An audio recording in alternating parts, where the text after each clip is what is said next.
Welcome to Eternal Darkness, where nightmares come to life. I'll be your host through these twisted tales tonight. Before we descend into the shadows, remember to like and subscribe to join our growing community of horror enthusiasts. Get comfortable, turn down the lights, and prepare yourself as we begin our journey into the unknown. I went to sleep way later than I'd planned, close to midnight, and all I wanted was a few hours of decent rest.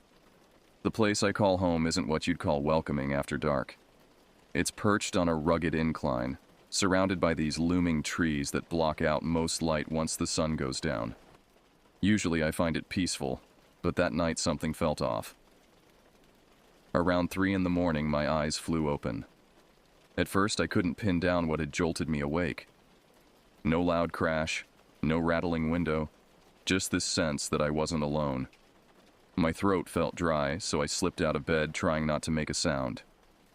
The hallway was almost pitch black except for a thin shaft of moonlight slicing across the floor. I could have sworn the whole house was holding secrets I didn't want to uncover. By the time I made it to the kitchen, my nerves were jangling. The faucet squeaked, and the water I gulped down tasted stale, like it had been sitting in the pipes too long. Normally, I'd check my phone or listen to some late-night show to calm down, but something told me to stay quiet and keep my senses sharp. When I got back to my room, I eased myself onto the edge of the bed and happened to glance out the window. It took a second for my eyes to adjust, but the moon was bright enough to show the outlines of branches stretching at my level, like a haunted walkway suspended in midair. At first, the trees looked empty, just swaying leaves and twisting shapes. But there was a darker form out there that I couldn't explain. It was perched on a thick branch, kind of hunched, yet still taking up a lot of space. That shape was wrong. Too tall, too angular, and definitely watching me.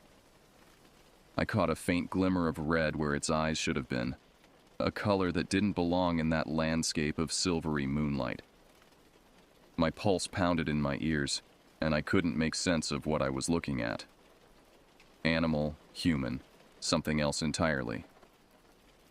It had this lanky outline, like its limbs stretched out more than they should, and it didn't look the least bit uncomfortable balancing in those branches.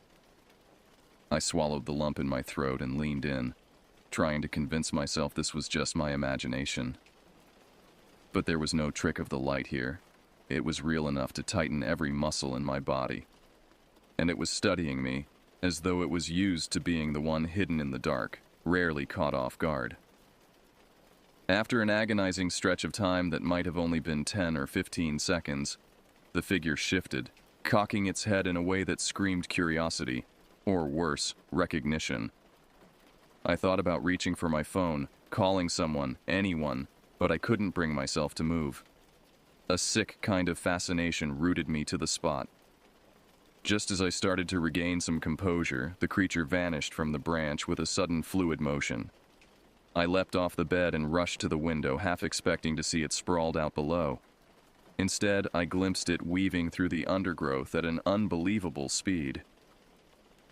The brush shook like something massive was forcing a path downhill, heading deeper into the forest's shadows. Even after it disappeared, I stayed frozen at the window, mentally replaying what I'd seen. I couldn't have made it up. It was too vivid, too unsettling. The rest of the night was just me sitting there, lights on, barely blinking. I knew sleep wasn't happening. My mind wouldn't stop racing through 1,000 questions. Was it coming back? Had it been lurking there before? Would it have just watched me if I hadn't noticed it first? When a faint hint of dawn finally crept over the treetops, I still felt pinned in place by that silent encounter. That moonlit glimpse of something beyond normal logic stuck with me. And the most unnerving part? It seemed to know I was there the whole time, as if this was its territory, and I'd stumbled into something I wasn't meant to see. I barely slept after what happened, so I was awake before dawn even had a chance to stretch across the sky. The minute the sunlight finally crept in, I forced myself to peel away from the window.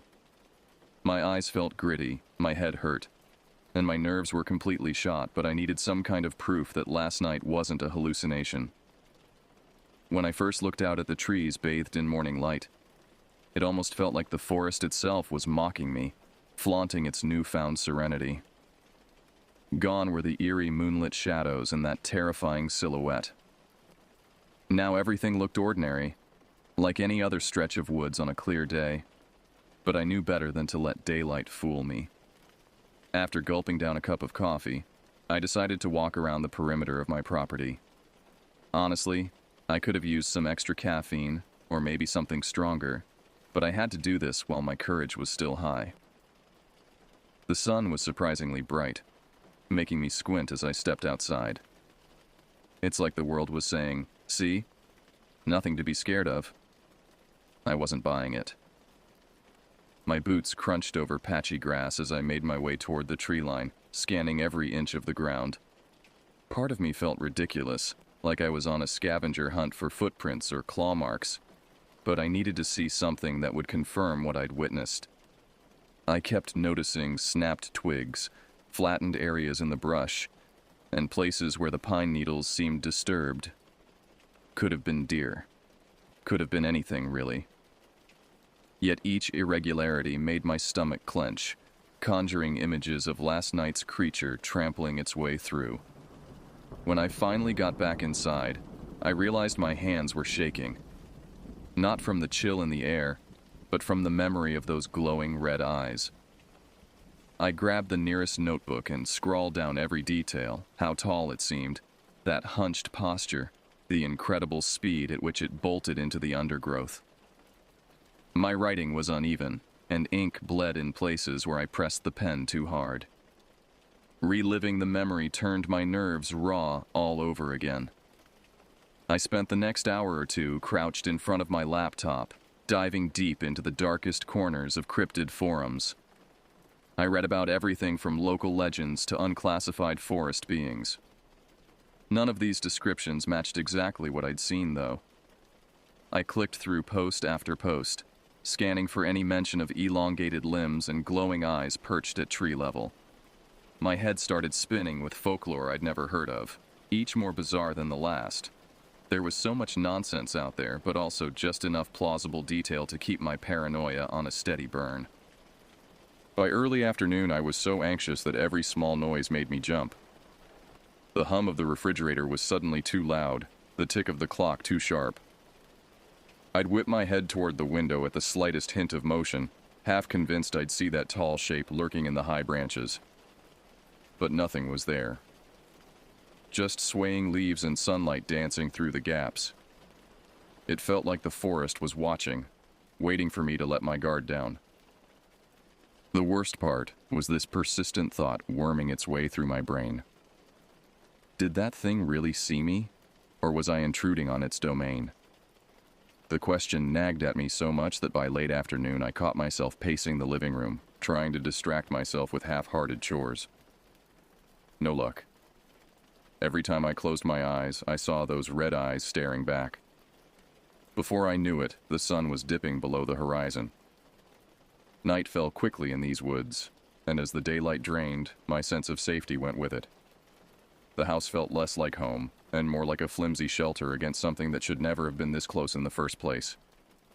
I left every light on, even the porch light, just to keep the darkness at bay. But 100 bright bulbs wouldn't have driven away that uneasy feeling. The house started groaning and creaking as it usually does at night, but now each little sound threatened to send my heart galloping. I settled in by the window with a flashlight in hand, watching the branches turn into spindly silhouettes under the moonlight. My eyes burned from lack of sleep, yet I didn't dare look away for more than a few seconds. Part of me wanted to spot it again, just to be absolutely sure I wasn't losing my mind. Another part of me dreaded the idea it might already be watching, hidden in the leaves, waiting for the right moment to show itself. The clock edged closer to midnight, and still no sign of anything. But the tension in my chest never let up. Deep down, I felt like I was teetering on the edge of an even darker secret, one that might be lurking just beyond my vision. By the time the night ended, I was left with one unshakable truth. I wasn't alone here. This place, the one I'd called home for so long, no longer felt like it belonged entirely to me. Something else was out there, and it seemed more aware of me than I ever wanted it to be. I must have dozed off in the early morning hours because I woke with a jolt, my neck stiff from sleeping upright in the chair. Daylight was streaming through the window, but it didn't bring the relief it should have. I stood up, stretching my aching muscles, and made my way to the bathroom. The mirror reflected a haggard version of myself, dark circles under bloodshot eyes, skin pale and drawn. I looked like someone being hunted. After a quick shower that did little to wash away my exhaustion, I forced myself to eat something. The simple act of making toast felt surreal, so mundane compared to what was happening around me. I kept glancing out the windows, expecting to see something watching me from the trees. Nothing was there, at least nothing I could see. I tried calling my friend Michael to talk about what was happening, but when he answered, I found myself unable to explain. How could I describe what I'd seen without sounding completely unhinged? Hey, I think there's some kind of creature stalking me from the trees outside my house. Yeah, that would go over well. I made an excuse about calling by accident and hung up. The day dragged on, each hour blending into the next. I alternated between researching similar sightings online and staring out at the forest. By late afternoon, I'd convinced myself I needed evidence. If this thing was real, and I was certain it was, I needed proof. I set up my old digital camera on a tripod facing the window and programmed it to take photos at 5-minute intervals throughout the night. The rational part of my brain knew this was a long shot, but I needed to do something. As darkness fell, I felt the familiar tightening in my chest. The forest beyond my window transformed into a black void where anything could be hiding. I positioned myself in my bedroom, lights off this time, hoping to catch a glimpse of my nocturnal visitor without it noticing me first. Hours passed with nothing but the occasional rustle of leaves in the wind. Then, around 2 a.m, I saw it. The same elongated figure perched on a branch closer to my window than before. My entire body went rigid as I watched it slowly shift position, those red eyes scanning the darkness with unnatural precision. It seemed to be searching for something. For me. This time I forced myself to remain perfectly still. It was looking directly at my window, but with the lights off I hoped it couldn't see me watching from the shadows of my room. The creature moved differently than any animal I'd ever seen. A strange, almost mechanical precision to its movements, yet with an unsettling fluidity. It extended one impossibly long arm to grab a higher branch, pulling itself up with disturbing ease. I glanced at my camera, praying it was capturing what I was seeing. The soft click of the shutter every 5 minutes seemed deafening in the silent room. Would the creature hear it? Would it understand what it meant? For nearly 20 minutes it remained in the trees, sometimes moving from branch to branch, sometimes perfectly still. And then, just like before, it suddenly dropped from view. This time I didn't rush to the window. Instead, I waited, listening intently for any sound from outside. A faint scratching noise came from the side of the house, like nails or claws dragging slowly across the wooden siding. My stomach clenched so tight I thought I might be sick. The scratching moved around the perimeter of the house, as if it was testing for weaknesses, looking for a way in. I stood frozen in the center of my room, turning slowly to follow the sound as it circled my home. When it reached the back door, I heard the doorknob rattle. Not violently, but deliberately, as if it was curious about how it worked. My hand flew to my mouth to stifle a gasp. The rattling stopped after a few seconds, followed by more scratching, this time at the kitchen window. Then silence.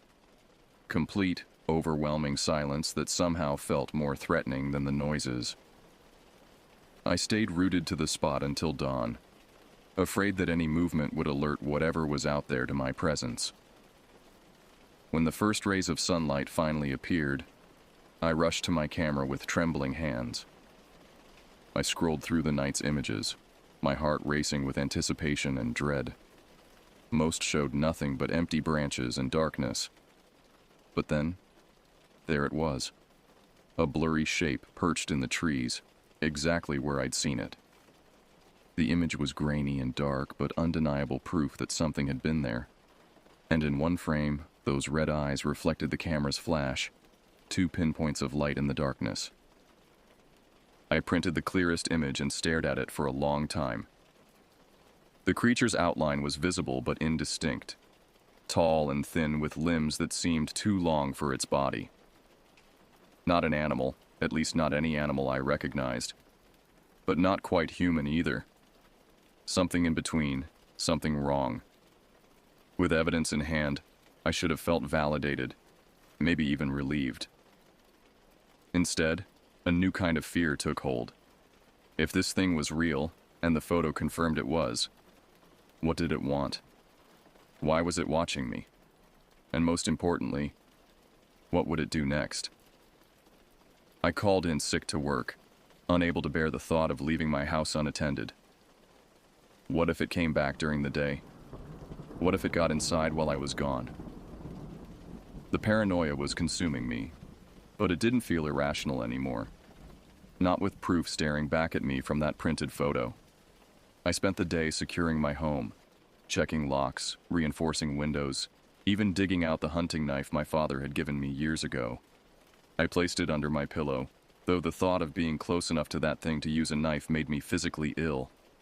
By mid-afternoon, I gathered enough courage to examine the exterior of my house. The scratching I'd heard had left marks. Thin, precise grooves in the wooden siding that ran in parallel sets of 4. They circled the entire house, just as I'd heard, with deeper marks around the windows and doors. Looking at those marks, touching them with my fingertips, made everything frighteningly real. I tried calling Michael again, but got his voicemail. I left a message asking him to come over, trying to sound casual while emphasizing it was urgent. I needed another person here. Someone to validate what I was experiencing. Someone to help me figure out what to do next. As evening approached, I set up my camera again, this time with additional batteries to ensure it would last the night. I also positioned my phone to record video, aiming it at a different section of the forest. If that thing came back, I'd capture it from multiple angles. Darkness fell with excruciating slowness. I sat in my living room, lights dimmed but not off, knife within reach. The forest outside seemed to press against the windows, the darkness more complete than I'd ever noticed before. Each creak of the house, each rustle of leaves outside made my skin crawl. I couldn't shake the feeling that I was being watched, even inside my own home. The hours ticked by with agonizing slowness. Midnight came and went. 1 a.m., 2 a.m. Nothing appeared in the trees, but the feeling of being observed never faded. Around 3, the same time I'd first seen it 2 nights ago, a soft thump sounded on the roof. My eyes darted upward, following the sound of careful, measured footsteps moving across the shingles above my head. Something was on my roof. Moving slowly, deliberately, stopping occasionally as if listening. I clutched the knife so tightly my knuckles turned white. The footsteps continued, moving toward the chimney, then back toward the edge of the roof. Another soft thump, and they were gone. I waited, barely breathing, for what felt like hours. Then came the scratching again, this time at my bedroom window. Not gentle like before, but insistent, determined. I crept toward the sound, knife raised, heart hammering in my chest. Through the curtains, I could make out a silhouette. The same elongated form I'd seen in the trees, now pressed against my window, one long-fingered hand dragging down the glass. A sound escaped its throat. Not quite a growl, not quite a word, but something in between. The scratching intensified, and to my horror, I heard the window frame begin to splinter. It was coming in. It was actually going to break into my home. Panic surged through me, and with it came a desperate courage.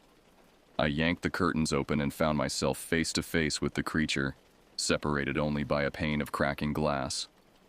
Those red eyes widened, seeming almost surprised that I would confront it so directly. For a breathless moment, we stared at each other, me trembling with terror and determination, it unnaturally still. Its face was wrong. Features too sharp, skin too tight over pronounced bones, mouth too wide. In the dim light, I could see it more clearly than ever before, and the wrongness of it sent waves of revulsion through me. This was not something that should exist in our world. The glass gave way with a sharp crack, and a rush of cold night air filled my room. The creature's hand, impossibly long and jointed in all the wrong places, reached through the broken window toward me. I swung the knife without thinking, feeling it connect with something solid. A high-pitched screech filled the air, a sound that made my ears ring and my vision blur.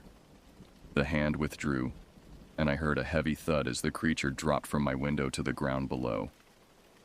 More screeching, then the sound of something large crashing through the underbrush, moving away from my house at incredible speed. I stood there, knife still raised, blood pounding in my ears. On the broken window frame was a smear of something dark, not blood, at least not like any blood I'd ever seen. It was black and viscous, with an oily sheen that caught the moonlight. I didn't touch it, couldn't bring myself to get any closer to it than I already was. For the rest of the night I sat with my back against the wall, knife in hand, listening for any sign of its return. None came. By morning I was exhausted but alive, having faced the thing that had been stalking me and somehow driving it away. But the victory felt hollow. I knew it wasn't over. The substance on my window had dried by morning, turning into a hard, resin-like crust that flaked away when I finally worked up the courage to examine it. I collected some in a plastic bag, though I had no idea what I would do with it. Take it to a lab? They'd think I was insane. Show it to Michael when he finally returned my calls? He might not believe me even then. I spent the day boarding up the broken window and checking the rest of the house for vulnerabilities. Every noise made me jump. Every shadow seemed to move of its own accord. I was operating on almost no sleep, running purely on adrenaline and fear. By mid-afternoon, I'd made a decision. I couldn't stay here. Whatever that thing was, it had found me, and it was persistent. It would come back, maybe tonight, maybe tomorrow, but it would return. And next time, it might not retreat so easily. I packed a bag with essentials, clothes, toiletries, the printed photos, my laptop, and the sample of the creature's residue. I would drive to the nearest hotel, get some real sleep, and figure out my next move. Maybe I'd never come back to this house. Maybe that was for the best. As I was loading my car, a movement in the trees caught my eye. Not the creature, at least I didn't think so. But something was definitely there, watching me from the shadows. The forest suddenly seemed full of eyes, all trained on me, all hungry and patient. I slammed the trunk shut and hurried to the driver's side door. As I reached for the handle, a reflection in the window stopped me cold. Behind me at the edge of the forest stood not one but 3 figures. Tall, angular, with those same glowing red eyes. They were motionless, watching me with an intensity that seemed to burn through the distance between us. One of them, the one in the center, had a dark stain down its side where I must have cut it the night before. It took a single step forward, its movement so fluid it seemed to glide rather than walk. The others followed, matching its pace exactly. I dove into my car, hands shaking so badly I could barely get the key in the ignition. The engine roared to life and I threw the car into reverse, tires spinning on the gravel driveway. In my rearview mirror, I could see them advancing, moving with that same terrible precision, neither rushing nor hesitating. As I sped down the driveway, a terrible realization washed over me. They hadn't been trying to break into my house out of simple curiosity or hunger. They wanted me specifically, and now that they had revealed themselves, they wouldn't stop hunting me. I checked the mirror one last time before turning onto the main road. The three figures stood at the end of my driveway, watching my retreat. One raised a long arm, almost like a farewell, or a promise. I knew then that this wasn't over. I could leave this house, this forest, even this state, but they would follow. They had my scent, my image, something that connected us now. In trying to understand what I'd seen that first night, I'd drawn their attention more completely than I could have imagined. The road stretched before me, empty and winding through more forests, more darkness. And somewhere behind me, or perhaps already ahead, waiting, they watched and followed. The reckoning had only just begun.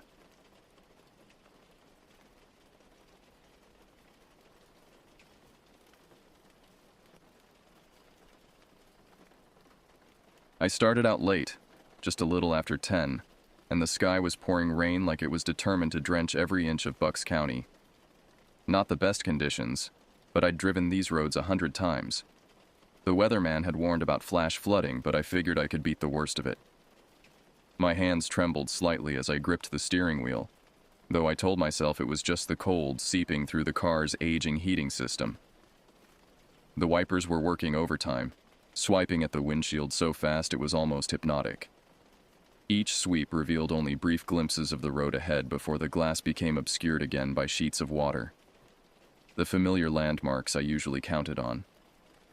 The old barn, the crooked mailbox, the weathered billboard advertising some long-closed diner, all blurred into indistinct shapes in the darkness.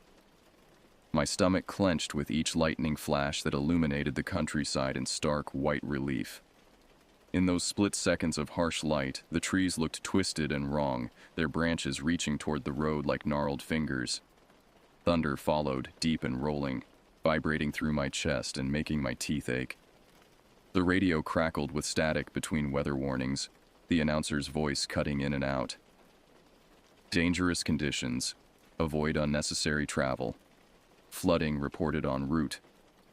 Part of me wanted to pull over and wait it out, but another part insisted I'd be fine. Besides, I was only about 45 minutes from home, and the idea of my warm, dry house kept me pushing forward. The gas gauge hovered near empty, adding another layer of anxiety to the drive. I should have filled up earlier, but I'd been running late from dinner with friends, their laughter and warmth now seeming like memories from another lifetime. Every few minutes, my phone would buzz with worried texts from my mother. "Drive safe, honey. This storm is getting worse." I couldn't safely reach for it to respond, but I could see the screen lighting up in my peripheral vision, a blue glow that somehow made the darkness outside seem even more oppressive. The heating vents rattled as they pushed out lukewarm air, barely keeping the windshield from fogging up completely. As I drove deeper into the rural stretch of highway, the streetlights became sparse, then disappeared entirely. My headlights carved a narrow tunnel through the rain, revealing only a few yards of slick asphalt at a time. The yellow lines seemed to waver and dance in the water, making it difficult to judge where the road ended and the shoulders began. More than once, I felt the car drift slightly before jerking it back into the center of the lane. A quarter hour into the drive, I found myself scanning the darkness on either side of the road, my eyes darting between the windshield and the murky shapes of the forest beyond. I'd hit a deer once before, years ago, and the memory of that sickening impact still haunted me. The insurance paperwork, the crumpled hood, the way the animal had appeared out of nowhere, it all came flooding back as I navigated through this storm. That's when I noticed something looming in my lane, way off in the distance. At first, I thought it might be a fallen tree branch or debris from the storm. But as I strained to see through the rain-streaked windshield, the shape began to take on a more defined form. It stood impossibly tall, maybe 8 or 9 feet, with long, thin limbs that seemed to stretch upward into the darkness above my headlight beams. My pulse hammered at the base of my throat as I lifted my foot off the gas pedal. The shape didn't move like any animal I'd ever seen. It swayed slightly, as if caught in a wind I couldn't feel from inside my car, but remained planted in the center of the lane like some grotesque scarecrow. My mouth went dry, and I realized I'd been holding my breath for what felt like minutes. The high beams illuminated everything else on the road. The painted lines, the wet asphalt, the guardrail running along the shoulder. But this thing seemed to absorb light rather than reflect it. It was like looking at a hole cut into reality, a dark absence where something should have been visible. My rational mind scrambled for explanations. A trick of the rain, shadows from overhanging branches, fatigue playing with my vision after a long day. But the longer I stared, the more solid it became. I could make out what might have been a head, though it was far too large and oddly shaped to belong to any creature I knew. The neck, if that's what it was, seemed to bend at impossible angles, tilting this way and that as if the thing were listening for something. My knuckles turned white as I gripped the steering wheel harder, my wedding ring cutting into my finger. The car wobbled slightly as I continued to slow down, tires struggling for purchase on the water-slicked pavement. In the distance behind me, I could see another pair of headlights. Someone else brave or foolish enough to be out in this weather. Part of me wanted to stop completely, to wait and see if the other driver could see what I was seeing. But I was too terrified to take my foot off the brake pedal for even a second. A few hundred feet away from this thing, I glanced down at my speedometer and realized I was still going faster than I'd thought. Nearly 40 miles per hour despite feeling like I was crawling. The rain seemed to intensify, drumming against the roof of my car with increasing violence. Each drop hit like a tiny hammer, creating a rhythm that matched my racing heartbeat. Letting out a shaky breath, I gripped the wheel tighter, bracing for an impact I was certain would come. In my mind, I could already hear the sickening crunch of metal and glass, feel the airbag deploying against my face. I'd never been in a serious accident before, and the anticipation was almost worse than whatever was about to happen. My entire body tensed, muscles coiled like springs ready to absorb the shock. Water pelted the windshield, and the wipers made a groaning noise as they whipped back and forth, their rubber blades starting to streak rather than clear. The sound was hypnotic and maddening at the same time, a constant background rhythm that seemed to mock my terror. Through the chaos of rain and mechanical noise, that shape ahead remained perfectly still, as if it existed in a pocket of calm while the storm raged around it. But as I drew closer, something impossible happened. The figure started flickering at the edges, like a bad television signal cutting in and out. One moment it was solid and terrifying, the next it seemed translucent, as if I could see through it to the empty road beyond.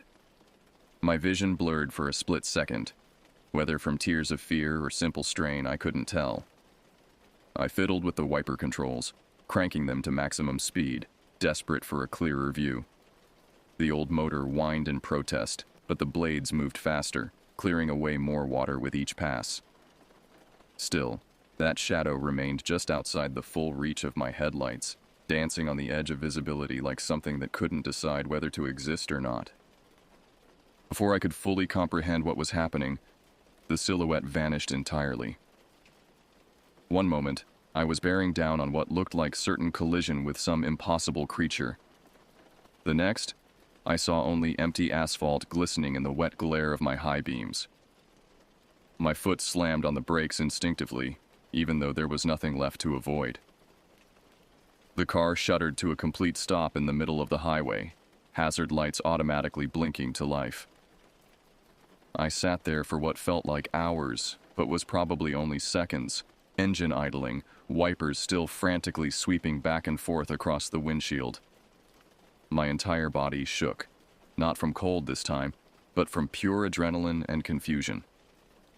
Behind me, that other car I'd noticed was getting closer, its headlights growing brighter in my rearview mirror. I let out a ragged exhale, scanning the road ahead and the ditches on either side with desperate intensity. The grass alongside the highway bent and swayed in the wind, creating moving shadows that made me jump every few seconds. Nothing looked even remotely like what I'd just seen, or thought I'd seen. A car behind me honked, Still a good distance away, but approaching fast enough that I knew I had to move. Forcing myself to tap the gas pedal, I rolled forward at a crawl, every nerve ending on high alert. Rain continued to hammer against the roof and windshield, but now it sounded different. More aggressive, more personal, as if the storm itself had taken notice of my terror and decided to press its advantage. I muttered curses under my breath, half convinced I was losing my mind, trying to rationalize away what had just happened. Maybe it had been a tree after all, I told myself. A dead oak or maple, stripped of leaves by the storm, creating an optical illusion in the rain and darkness. People saw things all the time while driving, especially in bad weather, especially when they were tired and stressed. There had to be a logical explanation. There always was. My hands were slick with sweat despite the cool air flowing from the vents. That's when something smaller dashed right in front of my grill, moving from left to right across the highway in a blur of motion. This time there was no advance warning, no chance to slow down or prepare. Whatever it was appeared in my headlight beam for maybe half a second before disappearing into the darkness on the opposite side of the road. My chest tightened, every muscle in my body clenching as I braced for impact. I could almost feel the thud of flesh against metal, hear the crack of bones and the scrape of something being dragged under my wheels. But nothing happened. No sound except the continued whisper of tires on wet pavement and the relentless drumming of rain.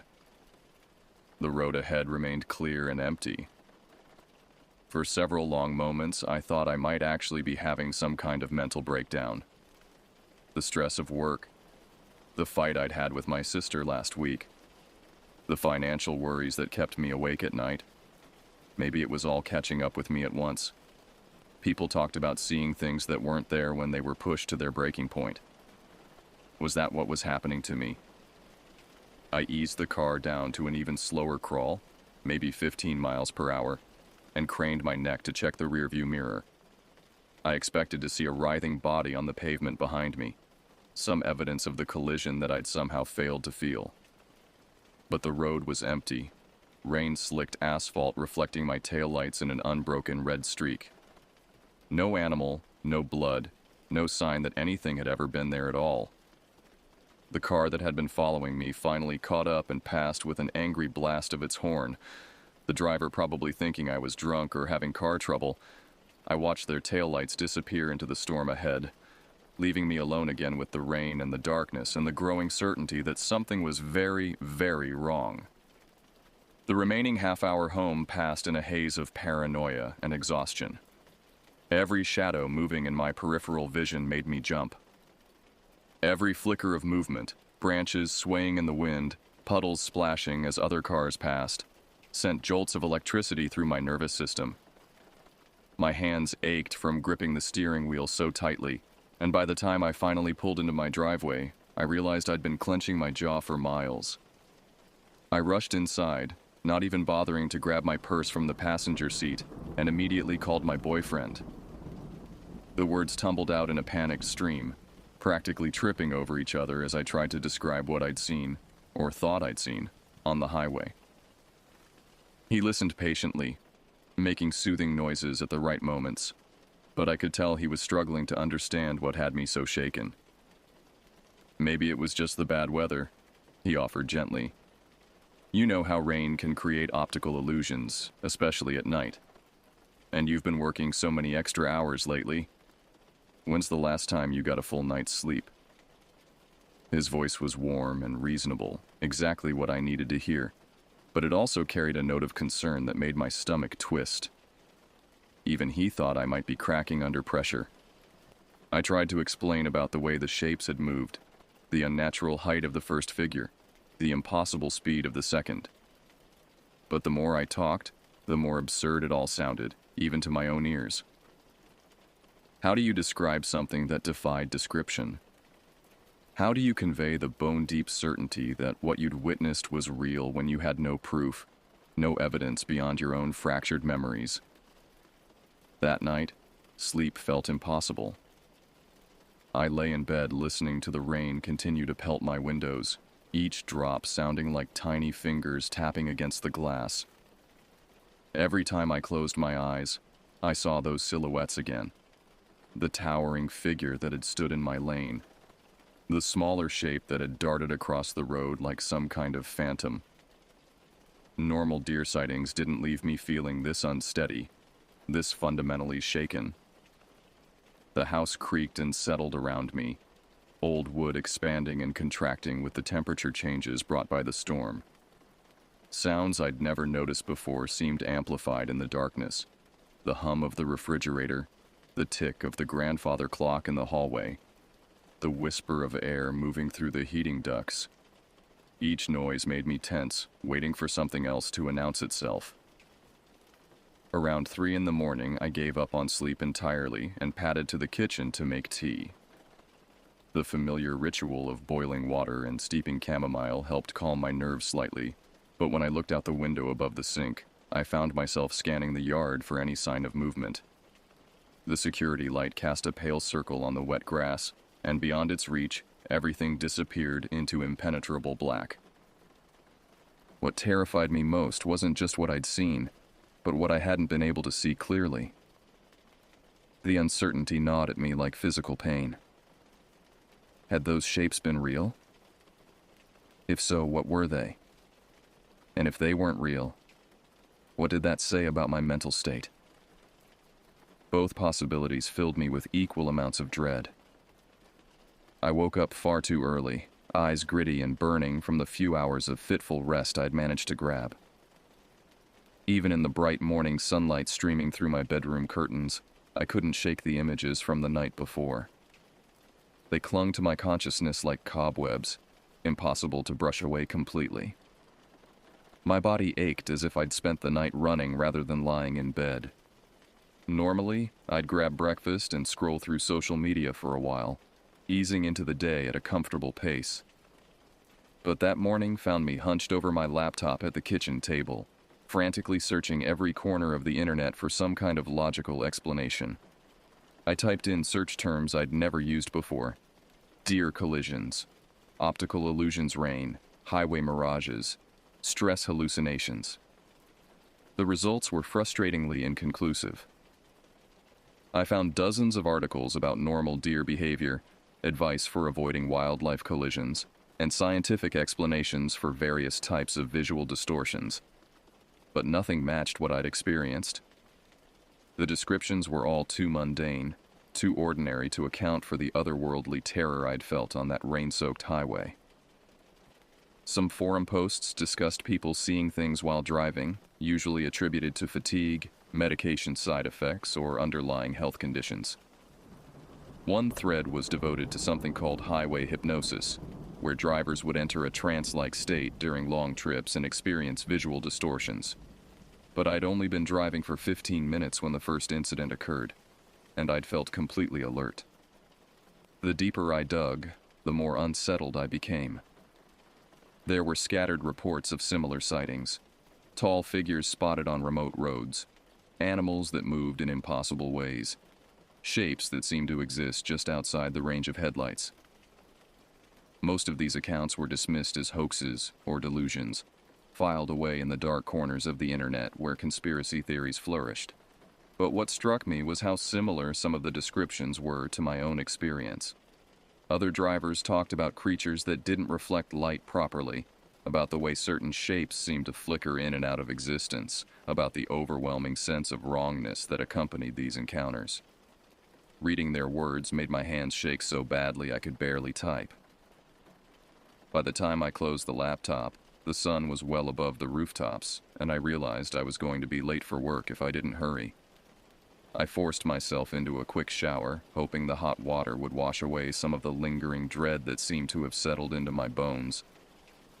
But when I caught sight of my reflection in the bathroom mirror, I barely recognized myself. My face was pale and haggard, with dark circles under my eyes that made me look like I'd aged years overnight. The idea of calling in sick crossed my mind, but I knew that staying home alone with my thoughts would only make things worse. At least at work, I'd be surrounded by normal people doing normal things. anchored to a reality that made sense. Stepping outside into the crisp morning air, I was struck by how normal everything seemed. The sky was a brilliant blue, washed clean by the previous night's storm.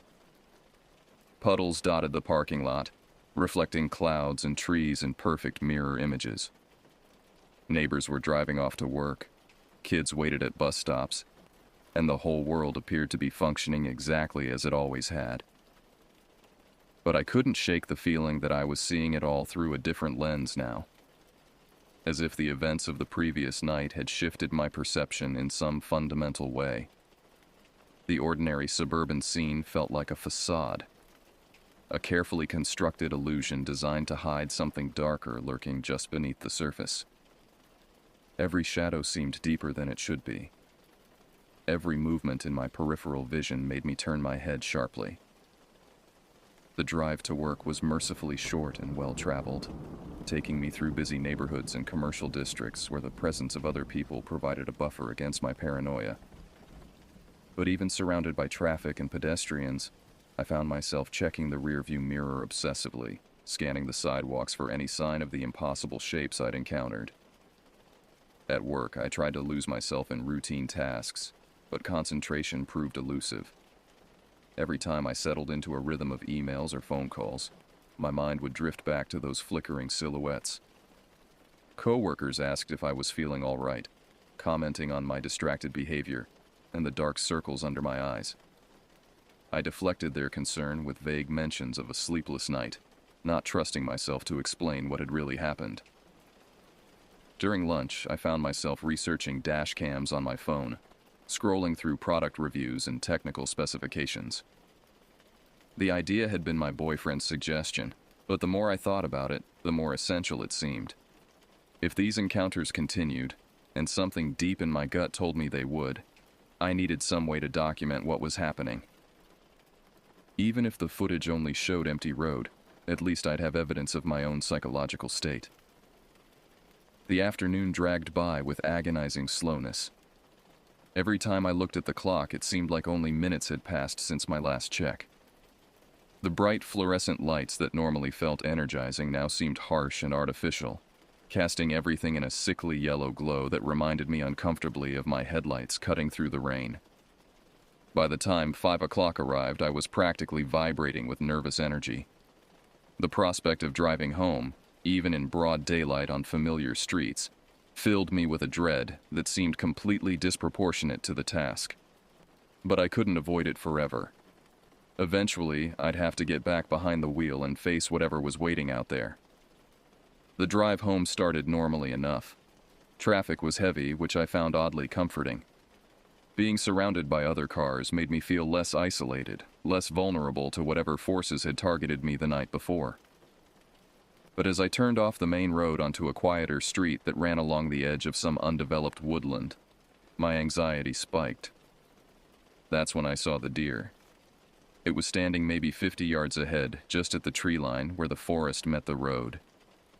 A perfectly ordinary white-tailed deer, the kind I'd seen hundreds of times before. But something about its posture made me slow down, made the hair on the back of my neck stand up. It was facing the road directly, as if it had been waiting for me specifically. Our eyes met through the windshield, and I felt a jolt of recognition so strong it made me gasp. This wasn't just any deer. I was certain, with a certainty that transcended logic, that this was connected to what I'd experienced the night before. The animal's gaze was too intelligent, too focused, too knowing for a simple woodland creature. We stared at each other for what felt like an eternity, but was probably only seconds.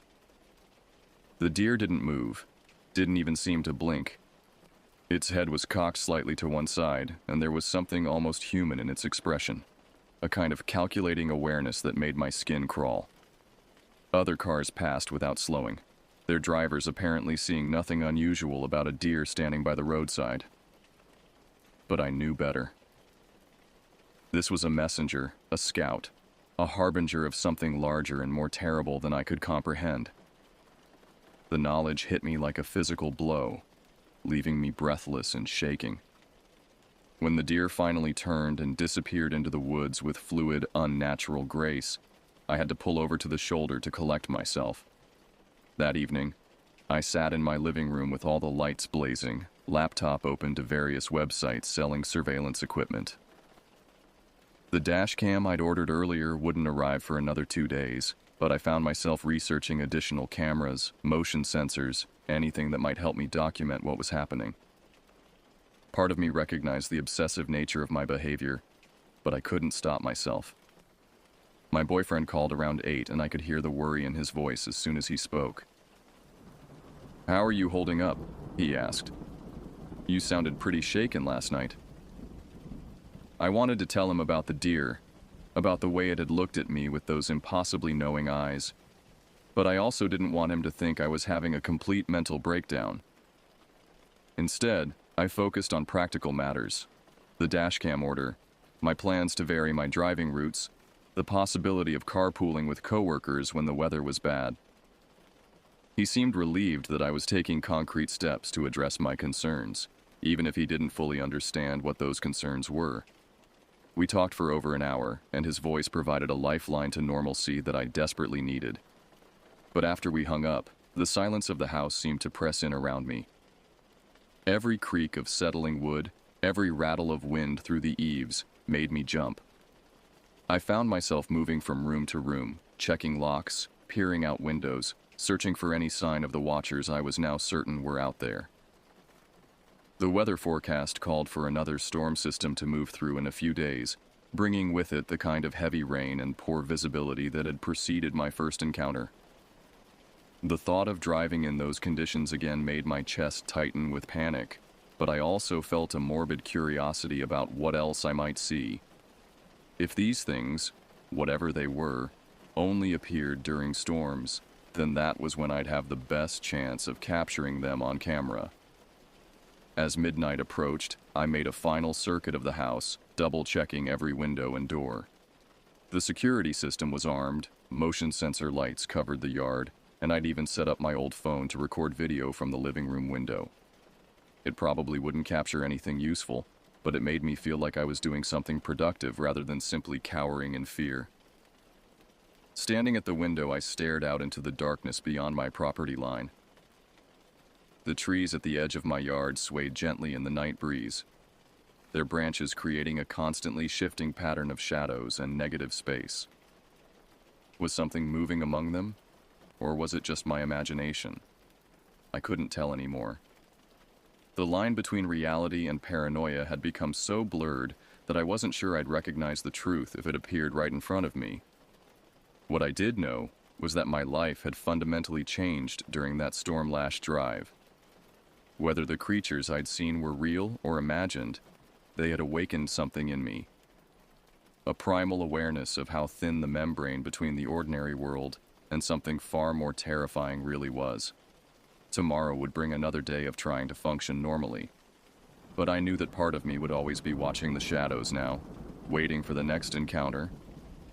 The rain began again around 1 in the morning, gentle at first but steadily intensifying. I listened to it drumming against the windows and roof, each drop a tiny percussion note in a symphony of approaching dread. Somewhere out there in the darkness, beyond the reach of streetlights and porch lamps, something was waiting for the storm to reach its full fury.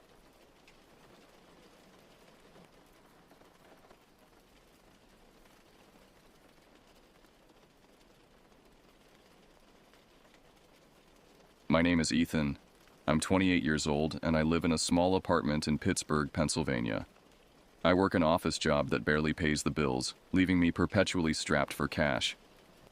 My few joys in life are getting out into nature with my buddies Jake and Chris and my girlfriend Sarah. We try to take camping trips a few times a year to get away from it all. This year, we decided to plan something epic, a multi-state camping adventure hitting some of the most remote wilderness areas in the country. The plan was to start in the Allegheny National Forest in Pennsylvania, then make our way to Porcupine Mountains Wilderness State Park in the Upper Peninsula of Michigan. From there, we'd head to the Chequamegon-Nicolet National Forest in northern Wisconsin, before swinging down to Pisgah National Forest in the mountains of western North Carolina. We'd end the trip in the Rogue River Siskiyou National Forest, straddling the border of Oregon and California. It would be over 3 weeks of tent camping and hiking through some of the wildest forests in the United States. While the outdoors enthusiast in me was thrilled, part of me was also nervous. These weren't well-trodden campgrounds with amenities. These were vast stretches of untouched woodland, far from civilization. If anything went wrong out there, help would be a long way off. But I pushed those fears aside, telling myself it would be fine. What's the worst that could happen? After months of saving up money and planning logistics, the day had finally arrived to hit the road. We loaded up Jake's Jeep with our gear and provisions and set off, spirits high. Leaving the city behind, we drove off toward the endless expanse of forest that awaited us. Little did I know that out there in the ancient woods, something awaited us too. Something that would turn our adventure into a nightmare. Something that would make me question everything I thought I knew about the wilderness and about reality itself. As the miles rolled by and the towns grew further apart, an unsettling feeling crept over me, sending a shiver down my spine despite the warm summer air rushing through the open windows. I tried to shake it off, but deep down, I sensed that in the primordial forest ahead, something wicked this way comes. After driving all day, we finally arrived at the edge of the Allegheny National Forest as the sun began to set. We checked in at the ranger station, got our backcountry permit, and headed off down a dirt road into the woods. The light faded quickly as we walked, ancient hemlocks towering over us, their dense canopy blocking out the dusky sky. It was unnerving how quickly the forest swallowed us up. The noisy chatter of birds and bugs abruptly ceased, leaving an eerie stillness broken only by our muffled footsteps on the pine needle floor. After hiking a few miles in, we came to a small clearing and decided to make camp for the night. We pitched our tents beneath gnarled oaks dripping with old man's beard lichen. As we started a fire and cooked some food, my uneasiness began to dissipate, replaced by the contentment of being in nature with good friends. But sometime in the night, I woke with a start. At first, I wasn't sure what had awoken me. I lay still, listening intently, and then I heard it. A distant wail, long and mournful, emanating from deep in the forest. Goosebumps studded my arms. It sounded almost human, but not quite. As it echoed through the night again, I recognized it with a rising dread. It sounded like a woman wailing in grief-stricken agony. But out here, miles from any other people, that made no sense. Wide awake now, my heart pounding, I tried to control my breathing and listen. The minutes dragged by. The wailing did not come again. Unsettled, I eventually fell into a restless sleep. In the light of morning, I told Jake and Chris what I had heard. They looked at each other uneasily. "I heard it too," Jake said quietly. "I didn't want to say anything and freak you guys out. But yeah, I definitely heard a creepy-ass wailing sound last night." Chris shifted and mumbled that he must have slept through it. I could tell the news alarmed him.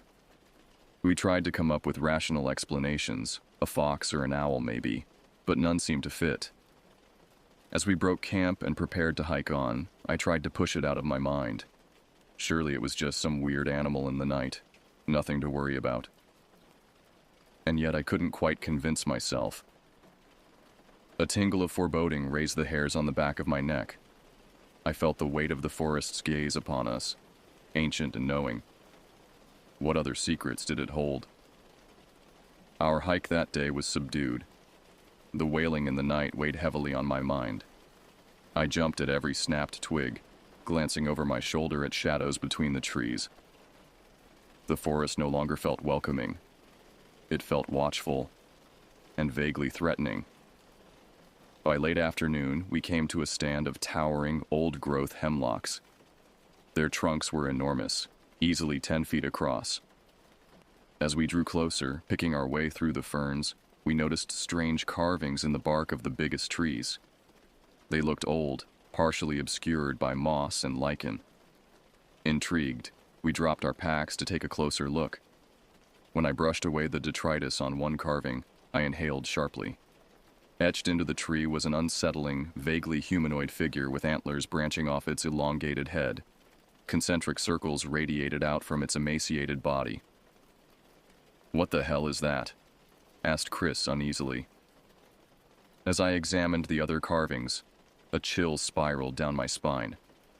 They all depicted the same antlered figure, sometimes accompanied by other disturbing elements. Disembodied animal parts, skull-like faces, runes and symbols I didn't recognize.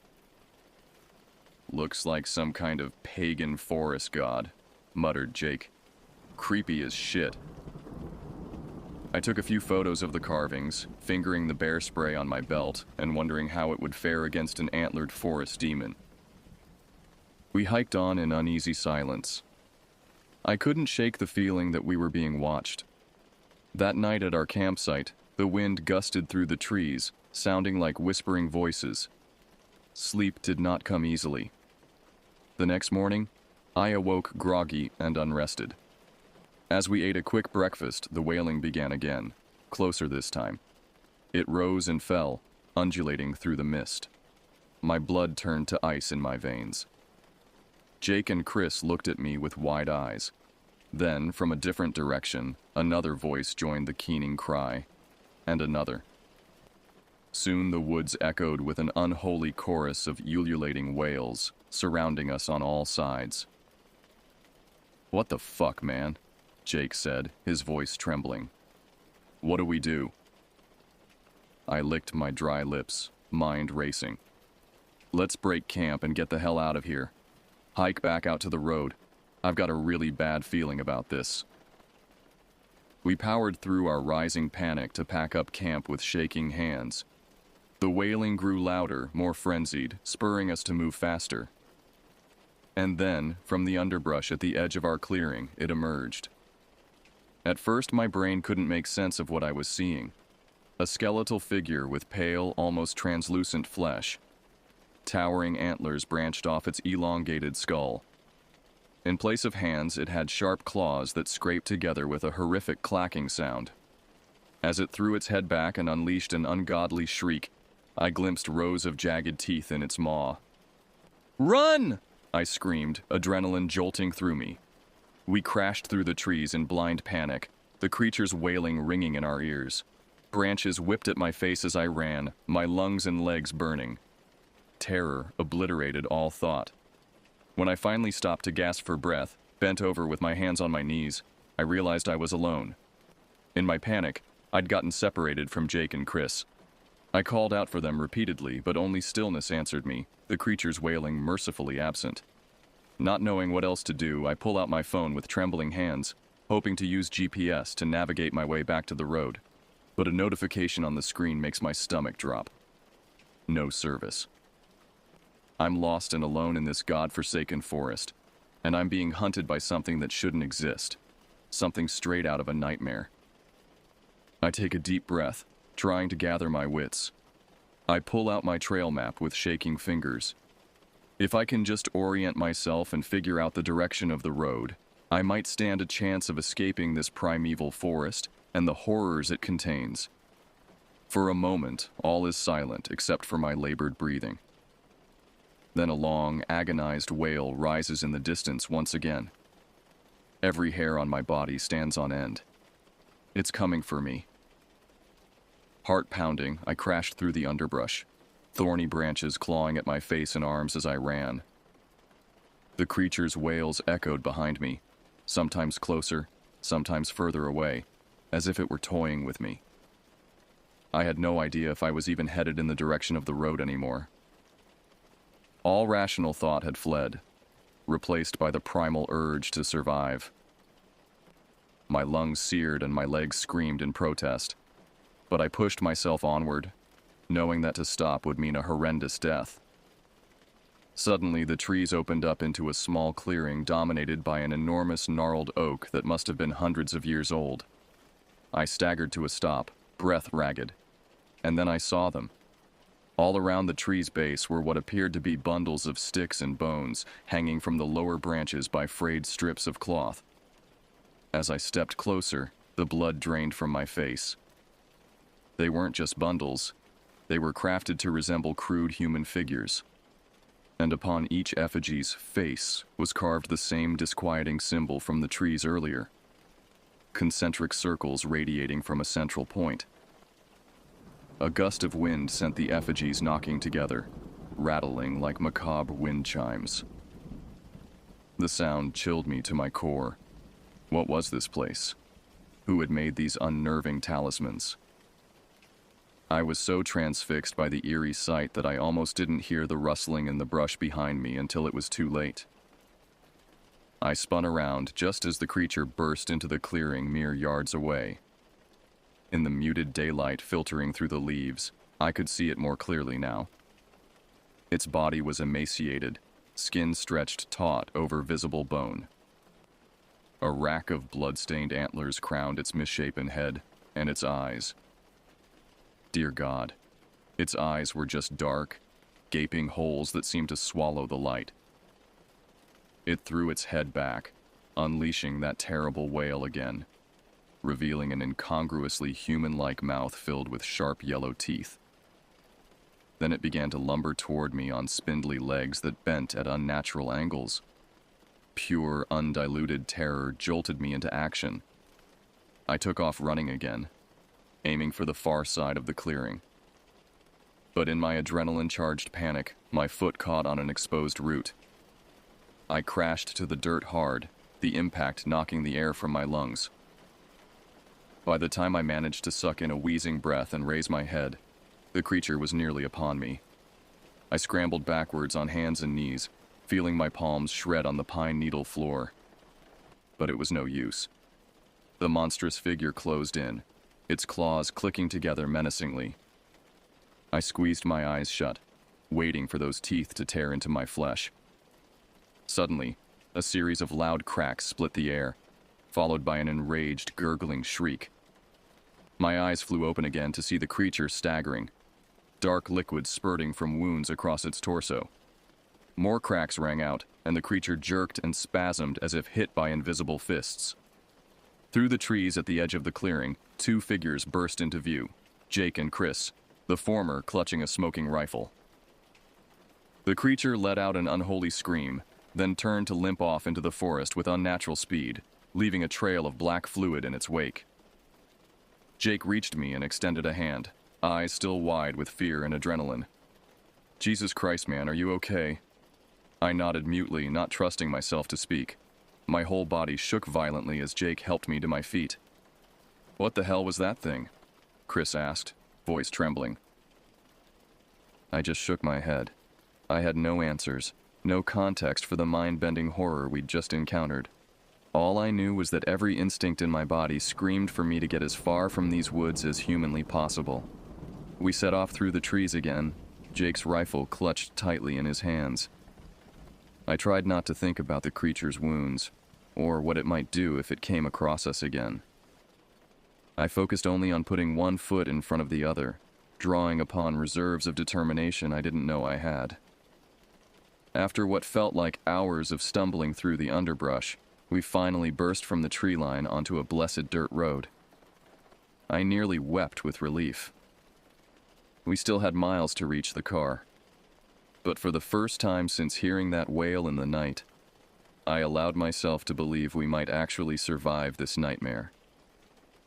Little did I know that our horror story in these ancient forests was only just beginning. 2 days later, we reached Porcupine Mountains Wilderness State Park in Michigan's Upper Peninsula. After our ordeal in the Alleghenies, every fiber of my being wanted to abandon this whole trip and go home. But Jake and Chris argued that what we'd experienced must have been a one-off. Some mutant animal, escaped from a lab maybe. They convinced me and themselves that it couldn't possibly happen again. I wanted to believe that. I wanted to chalk up the antlered abomination to a temporary break from reality, just the product of overactive imaginations and isolation. But deep down, I wasn't so sure. The primal, otherworldly terror lingered, like a shadow on my soul. So it was with great trepidation that I helped set up camp that night in a mossy hemlock forest in the Porkies, as the park was affectionately known. All day as we hiked, I'd scanned the trees with anxious eyes, straining my ears for any unnatural sound, but the forest remained resolutely silent save for benign bird calls and the sighing of the wind through the leaves.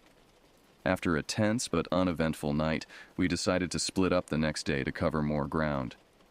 We agreed to each hike a few miles in opposite directions and then circle back to meet at a small lake marked on our map.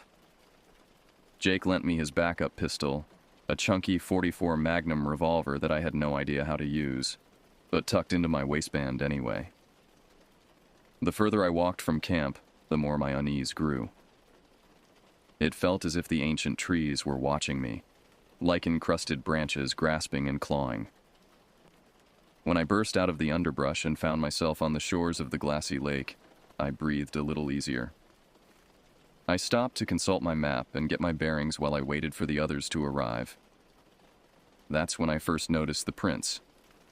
All along the muddy lake shore were what looked like cloven hoof prints, sunk deep into the muck.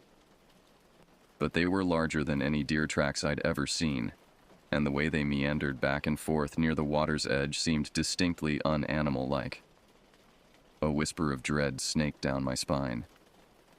I followed the tracks with my eyes to where they disappeared into the forest, and froze. There, in the shadowy spaces between the trees, stood a figure. At first I thought it was just a trick of the light on the foliage. But as I squinted, the shape sharpened into focus.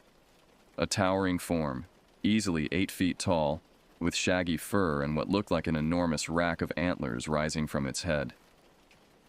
My heart leaped into my throat. I whipped out the revolver with trembling hands, taking aim at the hulking figure.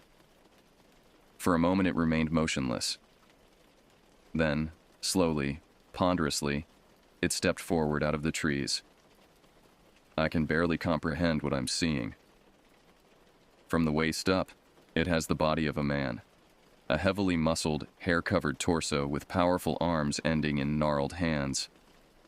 But below that powerful human back, where legs should be, are the hindquarters of a deer or stag, sleek flanks leading to cloven hooves that clack against the stone. The dissonance of its two halves is dizzying, a sight never meant for mortal eyes. But most disturbing of all is its head. An enormous skull caps its shoulders, neither fully man nor beast. From a protruding, almost snout-like jaw, yellowed teeth jut, too large and sharp to be human. Dark, deep-set eyes glower beneath a sloping brow. And rising from its skull is a towering rack of antlers, at least a dozen points branching toward the sky. The creature takes another step toward me, its hooves crunching in the gravel at the water's edge. I can smell its rank animal musk from here, undercut by the coppery tang of old blood. I realize I'm hyperventilating, the revolver shaking violently in my sweaty grip. Some distant part of my brain screams at me to shoot, but I'm paralyzed, rooted to the spot by the impossibility of what I'm seeing. The creature regards me balefully for a long moment, then opens its bristling mouth and speaks. The words are like grinding boulders, rumbling and ancient. I don't understand them, but they fill me with a visceral, writhing horror. As the creature lumbers toward me, I finally regain control of my petrified limbs. I turn and run, adrenaline buzzing like angry hornets through my veins. I crash heedlessly through the underbrush, unsure if I'm even heading in the right direction. Tree branches whip my face and tear at my clothes, but I feel no pain, only the echoing report of adrenaline urging me onward. From somewhere behind me, an enraged bellow rattles the forest, a terrifying amalgam of human fury and animal bloodlust. I chance a glance over my shoulder and immediately wish I hadn't. The creature is charging after me, bounding between the trees with horrifying speed for its size. I can see intelligent rage burning in its eyes, frothing spittle flying from its snapping jaws. I've never known such total, mind-obliterating terror. I burst into a small clearing and nearly sob with relief at the sight of our tents. Sucking air into my burning lungs, I stumble into camp, screaming for Jake and Chris. But the tents are empty, sleeping bags undisturbed. A cannon blast of dread detonates in my gut. The creature's roar rips through the forest again, so close now that I can feel the vibration in my chest. I spin in a frantic circle, searching for a weapon, an escape, anything. My eye lands on the Jeep, parked at the edge of camp. Thanking every god I can think of that we left the keys in it, I sprint for the vehicle. I'm mere feet away, hand outstretched toward the door handle, when a tremendous force slams into my back. I hit the ground hard, all the air whooshing out of my lungs. I roll onto my back, gasping, and find myself staring up into the abomination's contorted face, its antlers blotting out the sun. It pins me to the dirt with one powerful hand, dagger-like claws pricking my skin. I squirm and thrash, but its grip is iron. Fetid breath washes over me as it leans down, its beastly mouth stretching open grotesquely wide. I feel my mind start to splinter, unable to process the yawning horror before me. The creature's jaws descend toward my face. I'm screaming, a shrill animal sound that I no longer recognize as my own voice. So this is how it ends, I think wildly. Torn apart by an impossible monstrosity in the forests of America's heartland. Suddenly, a deafening crack splits the air. The creature jerks, black liquid spraying from its shoulder. More cracks follow, and the creature staggers back, releasing me. I scramble away on hands and knees as a barrage of gunfire rings out. It's Jake and Chris, laying down covering fire from the tree line, their faces white with terror. I lurch to my feet and sprint toward them, not daring to look back. As soon as I reach them, we turn and flee into the trees, running like the devil himself is on our heels. This time, the creature does not give chase, and its roars fade into the distance as we crash through the underbrush. We run until our lungs are bursting and our legs give out, collapsing into the pine needles. For a long time, we just lay there, chests heaving, not daring to speak. Finally, Jake voices what we're all thinking. We need to get the hell out of these woods. I nod, mute with exhaustion and residual terror. But even as I agree, a grim realization sinks in. Something tells me that no matter how far we run, the horrors we've awoken in these ancient forests will follow. By the time we pile into Jake's Jeep, the sky is darkening, and the first fat drops of rain are starting to ping off the windshield. The weather forecast called for storms, but I feel a flicker of unease, imagining hunkering down in our tents in these woods with those creatures, those entities on the loose. We should find a motel for the night, I suggest quietly as Jake aims the Jeep back toward the highway. He glances at me in the rearview mirror, trying to read my expression, then nods. Yeah, that's probably a good idea. I don't think I can sleep in this goddamn forest another night. We drive in silence for a while, the only sounds the slosh of tires through the rain and the thump of the wipers. My mind keeps replaying the sight of that impossible creature looming over me. The hot stench of its breath, the incomprehensible rumble of its speech. I feel like I'm unraveling, like the fabric of reality is fraying at the edges. It's nearly midnight by the time we pull into the parking lot of the Easy Sleep Motor Lodge, its busted neon sign glowing feebly in the dark. The desk clerk barely glances at us as we check in, slapping a key attached to a plastic fob onto the counter without bothering to look up from his phone. Our room is small, dimly lit, and smells faintly of cigarette smoke and mildew. But in my current state, it feels like the goddamn Ritz. I let out a breath I didn't realize I was holding as the door clicks shut behind us. Here, with the rain pattering against the window and the hum of the mini fridge, the horrors of the forest almost feel distant. Almost. What the fuck is happening out there? Chris asks, his voice small and scared as he sinks down onto one of the beds. What are those things? Jake shakes his head slowly, scratching at his stubble. I have no fucking clue, but they sure as shit aren't natural. That thing today, with the horns and the hooves, It was like something out of a nightmare. It spoke to me, I whisper hoarsely. The others turn to look at me. When it had me pinned, it said something in a language I've never heard before. But I felt it. Felt the meaning, even if I didn't understand the words. It was old and furious and triumphant somehow, like it was reveling in our fear. Jakes exhales heavily, dragging a hand down his face. Jesus. What if they're cursed? Chris suggests in a hushed voice. We look at him. I mean, think about it. All the creepy carvings, the bone bundles hanging from the trees. What if we stumbled onto some ancient native land that's, I don't know, guarded by these spirit creatures? Silence falls as we mull that over. Rationally, it sounds insane. Vengeful forest spirits, cursed native lands. But after what we've seen, what I've experienced, is anything really beyond the pale? Whether it's a curse or mutant monsters or goddamn demons, Jake says finally, we're getting the hell out of these woods first thing in the morning.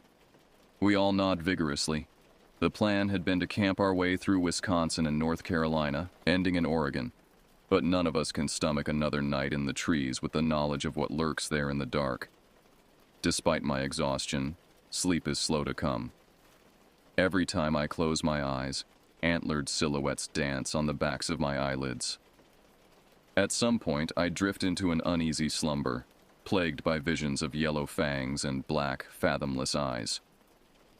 I'm awoken in the steel-gray light of dawn by the sound of Chris shouting. I jolt upright in bed, my heart slamming against my ribcage. Jake is already up, tugging on his shoes with clumsy urgency. It's got him! It's fucking got him! Chris is yelling. His voice is coming from outside. I'm out of bed in an instant, my blood icing over. Jake and I sprint out the door into the parking lot. The rain has tapered off and a ghostly mist hangs over the blacktop. 20 yards away, near the tree line, I see Chris. And looming over him, one clawed hand clamped around his throat, is the creature from the woods. Chris is thrashing and gurgling, his face turning purple as he claws at the hand crushing his windpipe. The thing's hooves clack against the asphalt, its muzzle writhing as it snarls. Hey! Jake shouts. The creature's head snaps up, its eyes locking on us. I fumble for the revolver tucked into my waistband with hands that don't seem to work right. From its free hand, the creature produces something that makes my heart seize. An ornate dagger, its hilt wrapped in what looks like aged leather. The blade carved with esoteric symbols that seem to writhe on the metal. In one swift, horrifically practiced motion, the creature draws the knife across Chris's throat. A shocked gurgle burbles from his mouth as a sheet of red cascades down his front. His eyes find mine, wide and disbelieving, before the light behind them gutters out. A ragged scream tears from my throat as Chris's body crumples to the ground in a boneless heap. The creature turns to face us fully, gore-slicked knife in hand, and bares its teeth in a bloody grin. Then, to my horror, it speaks. You cannot run from your fate, it grinds out. Though the words are heavily accented, I understand them this time. The ritual has begun. The blood moon must be appeased. Beside me, Jake raises his rifle with shaking hands and opens fire. The creature staggers but doesn't fall, black ichor weeping from its wounds. The dagger glints as it raises it again. Run! Jake bellows. So we do. Leaving the creature and Chris's lifeless body behind, we sprint for the Jeep. Jake guns the engine and we peel out of the lot, tires screeching. In the side mirror, I catch a final glimpse of the towering figure, its antlers dark against the lightening sky, watching us flee. Jake grips the steering wheel with white knuckles, his breath coming hard and ragged. Fuck, he says. Fuck, fuck, fuck. I'm mute with shock, my mind still trying to process the image of Chris crumpling lifelessly to the ground, his throat a gaping second mouth. I feel like I'm going to vomit. The road winds through the misty forest as the sky transitions from gray to pale, washed out blue. We put mile after mile between us and the motel, but I can still feel the weight of the creature's stare, still hear the wet choking of Chris's final breaths. It's not until the gas gauge is hovering near empty that Jake finally slows, pulling over at a rest stop. For a long moment, we just sit there as the engine ticks, staring out the windshield. What do we do now? I croak finally, my voice raw. Jake shakes his head helplessly. I don't know. Fuck. That thing killed Chris. It slit his goddamn throat like it was nothing. His voice cracks on the last word. I swallow hard. The creature's words replay in my head. The ritual has begun. The blood moon must be appeased. A chill spider walks up my spine. It said we can't run from our fate, I say hoarsely. That the ritual has begun. Jake, I think it's going to hunt us down, no matter where we go. Jake drags a hand through his hair, his eyes haunted and desperate. Then we need to figure out how to stop it, before it kills us too. But I can already feel the cold certainty sinking into my bones like a frost. It's too late. Whatever we've awoken, whatever ancient rite we've set in motion, there's no going back now. The primordial evil we found lurking in the heart of the American wilderness has its hooks in us. And one way or another, it will see this blood moon ritual through to its grisly end.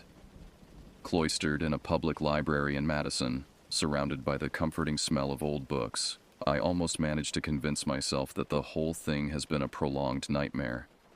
That Chris isn't dead, his life snuffed out by an impossible horror. That Jake and I aren't being stalked by beings that shouldn't exist outside of myth and campfire stories. Almost. But every time I close my eyes, I see the creature's malevolent gaze, its dripping knife. I hear its words, echoing in the ancient tongue that I somehow understood. The ritual has begun. We'd fled north after the attack at the motel, putting Indiana and Illinois behind us in a fearful blur. I kept imagining I saw the creature in every passing tree, waiting on the side of every lonely road. But if it was out there, it didn't show itself again. Now, holed up in Madison, we're desperately searching for answers.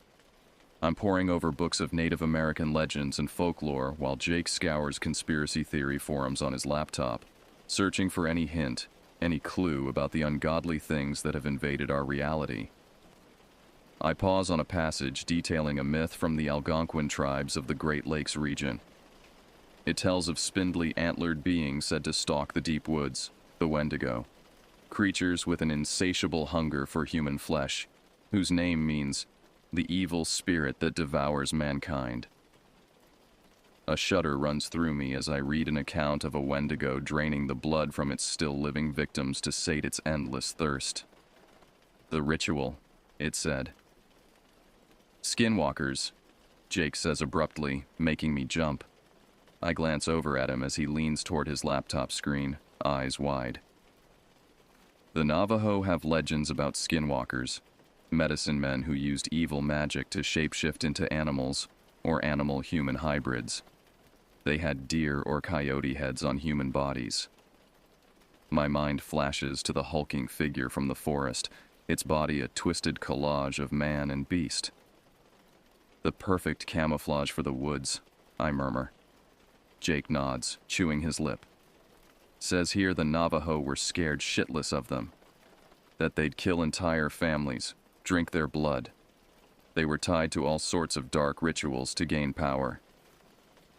I listen with growing nausea as Jake details the alleged rites of the skinwalkers, killing those close to you as a blood sacrifice, defiling sacred spaces, summoning evil spirits to do your bidding.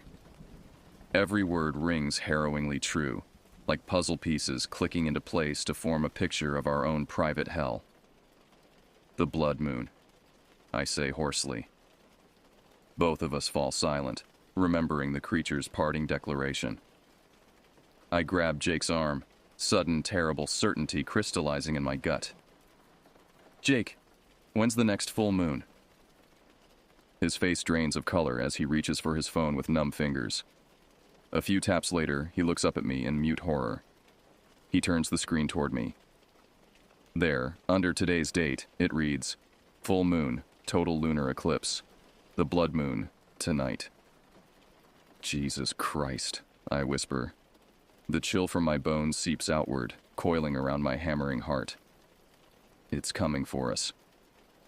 We don't know that, Jake says, but there's no conviction in it. Maybe it's done with us. Even as he says it, I can see the flicker of desperate hope dying in his eyes. And I know, in that dark and certain place that has opened up inside me, that he's wrong. These creatures, the skinwalkers, the Wendigo, whatever ancient evil we've unleashed, it's not done with us, not by a long shot. The signs are all around us now that we know how to look. Prints like hoofbeats in the mud outside the library, splatters that could be old rust or old blood on the concrete, and that smell, like wet fur and decay, filtering in from the woods that crowd up against the town. They've found us. They've been watching us. And tonight, under the bloated red eye of the blood moon, they'll complete their ritual. With our deaths. I shake my head numbly, meeting Jake's terrified gaze. We have to get out of here, I rasp. We can't just wait for them to slaughter us. Jake nods jerkily, his eyes darting around the room as if expecting the shadows themselves to come alive. Where do we go? The woods? I bark a humorless laugh. And make it even easier for them? No, we need to get somewhere populated with lights and people. It's our only chance. We gather what meager weapons we have, Jake's hunting rifle, my revolver, a few knives, and burst out of the motel room into the blood-bathed night. In the distance, I can hear the shrieks and howls of the skinwalkers, a terrifying chorus drawing ever closer. We run, tripping and stumbling, putting as much distance as we can between us and the motel. My lungs burn and my muscles scream, but I don't dare slow down. I can feel the weight of their gaze on my back, hear the rustling of their passage through the trees that line the road. After what feels like miles, we careen around a bend and spot Salvation, a lonely gas station, its fluorescence blazing defiantly against the darkness. A single car is parked out front, beside the pumps. There! Jake pants, pointing. We put on a final burst of speed and race across the cracked pavement, shouldering through the glass door in a jangling of bells. The night clerk looks up from his magazine, startled. He's a kid, can't be more than 19, his acne-scarred face dawning with slow comprehension as he takes in our wild eyes and sweat-soaked clothes, the guns clutched in our shaking hands. Call the police, I gasp out, bracing my hands on my knees as I gulp for air. There's something out there in the woods hunting us. We need help now. The kid blinks at me, reaching slowly for the phone. But before he can even lift the receiver, an ungodly shriek rattles the windows. We whirl to see dark shapes bounding out of the forest towards the gas station. The skinwalkers, no longer even pretending to hide. Oh, Jesus, Jake says. He fumbles with his rifle, racks around into the chamber. I do the same with my revolver, trying to still my trembling hands. The figures lope closer, their guttural snarls growing louder. The kid behind the counter starts screaming, high and reedy with terror. In the strobing fluorescence, I catch glimpses of their twisted forms, all wrong angles, emaciated limbs, the flash of yellow fangs and bloodshot eyes. Jake raises his rifle, sights down the barrel. I line up my revolver, say a prayer to whoever might be listening. The skinwalkers are feet from the door now, talons extending, jaws slavering. We're out of time. Now! I scream. Jake and I open fire as the plate glass explodes inward, a hurricane of howling tooth and claw. The rifle barks and my revolver bucks, the gunshots deafening in the close confines of the store. Black blood sprays the counters, the linoleum floor. Inhuman screeches of pain rip the air as some of our shots find their marks. But they keep coming, jerking and twitching, shrugging off wounds that would drop a normal creature in its tracks. One of them bowls into me, smashing me back into a rack of chips and candy. I feel ribs crack, all the air whooshing out of my lungs. Fetid breath washes over me, a claw-tipped hand swiping at my face. I jam the gun under its muzzle and pull the trigger, painting the ceiling with its brains. Over the din, I can hear Jake yelling, the kid behind the counter screaming and screaming. More glass shatters. Bags of snacks burst like confetti grenades. Blood splatters everywhere, mine and theirs, black and red. And then, just as suddenly as it began, it's over. I'm slumped against the ruined shelves, gore spattered and panting. Jake staggers over to me, wild-eyed, bleeding from a dozen cuts. Behind him, the night clerk huddles in a pool of his own vomit, gibbering wordlessly. The gas station is an abattoir, skinwalker corpses sprawled amid the carnage. Part of me marvels that we're still alive. But I know it's not over. There will be more. The blood moon still hangs in the sky like a baleful eye, watchful and hungry. Jake reaches down a bloody hand and hauls me to my feet. We can't stay here, he croaks. There'll be more. We have to keep moving. I nod wearily, reloading my spent rounds with numb fingers. I think of the long night ahead, the miles left to go until dawn, until this ends, one way or another. But it's not despair, I feel, strangely. It's a calm resolve, an icy determination. We may die this night, but if we do, we'll go down fighting, tooth and nail, together. I meet Jake's eyes, see the same grim acceptance there. Let's finish this, I say. And together we stagger out into the hungry dark to face whatever horrors the blood moon holds.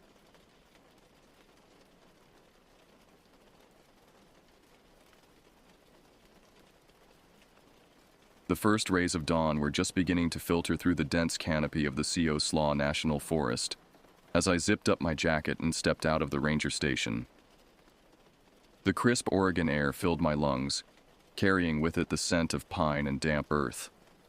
It was a smell I'd grown to love over the past 5 years, a far cry from the exhaust fumes and concrete of my former life in the city. My name is James Hawthorne, and I'm a search and rescue officer for the United States Forest Service. It's a job that found me, rather than the other way around, and it's as far from my original career path as you can get. Growing up in Chicago, I was the black sheep of my family, the nature-loving oddball in a long line of successful business people. My parents had my life all mapped out: Ivy League education, MBA, cushy corporate job. And for a while, I played along. I got my degree from Northwestern, landed a job at a prestigious consulting firm, and spent my days in a suit and tie, crunching numbers and crafting PowerPoint presentations. But every weekend, I'd find myself escaping to whatever patch of green I could find. Local parks, nature preserves, anything to scratch that itch for wilderness that had been growing inside me since childhood. It wasn't enough. The more time I spent in those manicured urban parks, the more I longed for something real, something wild. The breaking point came during a particularly soul-crushing week of back-to-back client meetings. I remember sitting in my corner office, staring out at the Chicago skyline, and feeling like I was suffocating. That night, I went home and applied for every outdoor-related job I could find. My family thought I'd lost my mind when I told them I was leaving my 6-figure salary to become a search and rescue officer in Oregon. "You're throwing your life away," my father had said, his disappointment palpable. Maybe he was right. Maybe I was crazy. But as I stand here now, surrounded by towering Douglas firs and the morning mist rising from the forest floor, I know I made the right choice. The C.O. Slaw National Forest is a world unto itself. Covering over 1 million acres of land, it's a tapestry of diverse ecosystems. Old-growth forests give way to alpine meadows, while crystal-clear rivers carve their way through deep canyons. It's a place where you can walk for days without seeing another human soul, where the silence is so profound you can hear your own heartbeat. But it's not just the landscape that makes this place special. It's the history that seeps from every rock and tree. Native American tribes lived here for thousands of years before European settlers arrived. Loggers, miners, and pioneers all left their mark on these lands. And now, in the 21st century, it's become a haven for hikers, campers, and nature enthusiasts seeking to escape the modern world. Yet for all its beauty, the CO Slaw can be an unforgiving place. The weather can turn on a dime, plunging sunny days into freezing storms. The terrain is rugged and unforgiving, with sheer cliffs and treacherous ravines. And then there's the wildlife. Bears, cougars, and other predators that remind us we're not at the top of the food chain out here. That's where I come in. My job is to find those who get lost in this vast wilderness, to bring them home safely. It's a job that requires a unique set of skills, part detective, part outdoorsman, part medic. Every search is different, every rescue a puzzle to be solved. My partner in this work is Dennis Callahan, a guy who couldn't be more different from me if he tried. Where I'm all about the wilderness experience, Dennis is here for the paycheck and the solitude. He's a good man to have at your back in a tough situation, but he doesn't share my passion for the forest. More than once, he's told me he thinks I'm crazy for loving this job so much. "You know, James," he said to me once as we were setting up camp during a 3-day search, "most people would kill for the kind of job you left behind. Me? I'm just trying to get by. But you? You act like every day out here is Christmas morning." I couldn't argue with him. Every day in these woods is a gift, a new adventure waiting to unfold. But little did I know that the adventure ahead of us would test not just our skills, but our very understanding of the world around us. It was a routine morning when everything changed. The call came in just as I was finishing my first cup of coffee. A missing hiker. Not uncommon in these parts, but something about this one felt different from the start. I couldn't have known then how this search would upend my world, how it would force me to question everything I thought I knew about these woods I'd come to call home. This is the story of that search, of the horror we uncovered in the depths of the CO Slaw National Forest. It's a story of survival, of the thin line between the known and the unknown. And it's a warning to those who think they understand the wilderness. Because out here in the shadow of ancient trees and ageless mountains, there are secrets. And some secrets, once uncovered, can never be forgotten. The call about Alice Whelan came in on a crisp autumn morning. She was a 22-year-old college student from Portland, an experienced hiker who'd ventured into the Alsea River area for a week-long solo camping trip. Her family hadn't heard from her in 2 days, well past her scheduled check-in time. "Probably just lost track of time," Dennis said as we loaded up our truck. "You know how these college kids are." But I couldn't shake the feeling that this was different.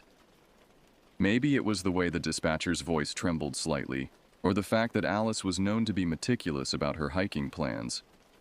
Whatever it was, a sense of unease had settled in my gut. The drive to the trailhead was tense. Dennis tried to fill the silence with small talk, but my responses were curt. My mind was already in search mode, running through scenarios, planning our approach. When we arrived at the parking lot, Alice's blue Subaru sat alone, a thin layer of dew on its windows suggesting it hadn't been moved in days. We geared up quickly, each of us carrying enough supplies for a 3-day search if needed. The trail started off easy enough, a well-maintained path winding through towering Douglas firs. But as we pushed deeper into the forest, the trail narrowed, becoming overgrown in places. "Alice!" I called out every few minutes, my voice echoing through the trees. Only the occasional bird call answered. Hours passed. The forest grew denser, the light dimming as the canopy thickened overhead. We found nothing. No discarded gear, no signs of a campsite, not even a stray boot print. "Maybe we should head back. Try a different trail tomorrow," Dennis suggested as the afternoon waned. I was about to agree when something caught my eye, a flash of color against the brown and green of the forest floor. I moved closer, pushing aside a fern, and felt my heart skip a beat. It was a small notebook, its pages damp and swollen from the forest's humidity. On the cover, in neat handwriting, "Property of Alice Whelan." "Dennis," I called, my voice tight. "I've got something." He jogged over, his eyes widening as he saw the notebook. Well, I'll be damned. I flipped through the pages carefully. Most of it was typical hiking journal stuff. Notes on trail conditions, wildlife sightings, sketches of plants. But the last entry made my blood run cold. Day 5. Something's wrong. The forest feels different. Sounds that shouldn't be there. Shadows moving when they shouldn't. I'm cutting my trip short, heading back tomorrow. If anyone finds this, please. The entry cut off abruptly, a long ink streak trailing off the page as if Alice had been startled mid-sentence. Dennis read over my shoulder, his earlier skepticism evaporating. What the hell happened to her? I shook my head, tucking the notebook into my pack. I don't know. But we need to keep moving. She can't be far. We pushed on, our senses heightened, every snapping twig and rustle of leaves setting us on edge. The forest seemed to close in around us, the trees pressing closer, their branches reaching out like gnarled fingers. As dusk approached, we finally found her campsite. It was a small clearing, barely big enough for her tent. A half-burned log smoldered in a makeshift fire pit, wisps of smoke curling upward. Her tent was still erected, but the zip was open, the interior dark and empty. "Alice?" I called out, my voice sounding thin and weak in the gathering gloom. We searched the campsite methodically, but found little of note. Her sleeping bag was still inside the tent, along with some clothes and a book. But her backpack was missing, along with her hiking boots. "Looks like she left in a hurry," Dennis muttered, pointing at the scattered gear. I nodded, a chill running down my spine that had nothing to do with the cooling air. "Yeah, but why leave the tent? And where's her pack?" We decided to make camp there for the night. Neither of us said it, but we both knew the chances of finding Alice alive were dwindling with each passing hour. Sleep didn't come easy.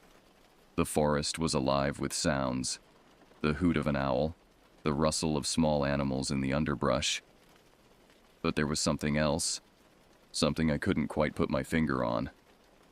A presence, almost, as if the very air around us was charged with some unseen energy. I must have dozed off eventually because the next thing I knew, Dennis was shaking me awake. The pale light of dawn was just beginning to filter through the trees.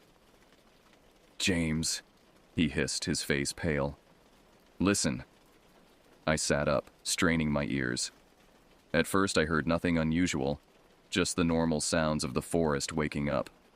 But then I caught it, a faint rhythmic sound, almost like breathing, but deeper, more resonant. It seemed to be coming from everywhere and nowhere at once. We broke camp quickly, our movements efficient but tinged with an underlying urgency. The strange sound had faded, but the feeling of being watched remained. We decided to split up to cover more ground. I headed northwest towards the river, while Dennis went south, back towards the main trail. We agreed to meet back at the campsite in 2 hours. The forest was thick here, the trees growing so close together that their branches formed a canopy overhead, blocking out much of the sunlight. As I walked, I felt the familiar quiet of the woods wrap around me. But this time, the silence felt oppressive, almost threatening. About an hour into my search, I found it.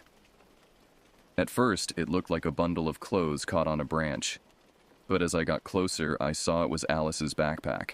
It was hanging from a low tree limb, and it had been ripped open, its contents strewn around as if something had torn through it in a frenzy. My hand shook as I reached for my radio. "Dennis," I said, my voice barely above a whisper. "I found her pack. It's not good." "Stay put," came his reply, crackling with static. "I'm on my way." I waited, every sense on high alert. The forest felt different now, as if it was holding its breath, waiting for something to happen. Dennis arrived 10 minutes later, his face grim as he surveyed the scene. Together, we began to examine the area more closely. The pack had been torn by something strong and sharp. Not like a knife, but more like claws. I'd seen bear attacks before, but this didn't look the same.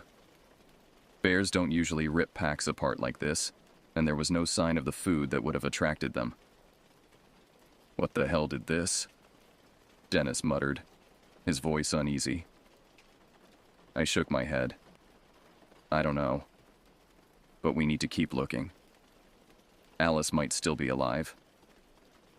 We followed a trail of disturbed vegetation, broken branches, and scattered leaves leading deeper into the forest. The further we went, the more uneasy I felt. The sun was starting to set, casting long shadows that made it hard to see clearly. We found her an hour later. The sight is one that will haunt me for the rest of my days. Alice Whelan lay sprawled at the base of a massive old-growth tree, her body torn and broken in ways that defied simple explanation. Deep gashes marred her arms and legs, her clothing shredded.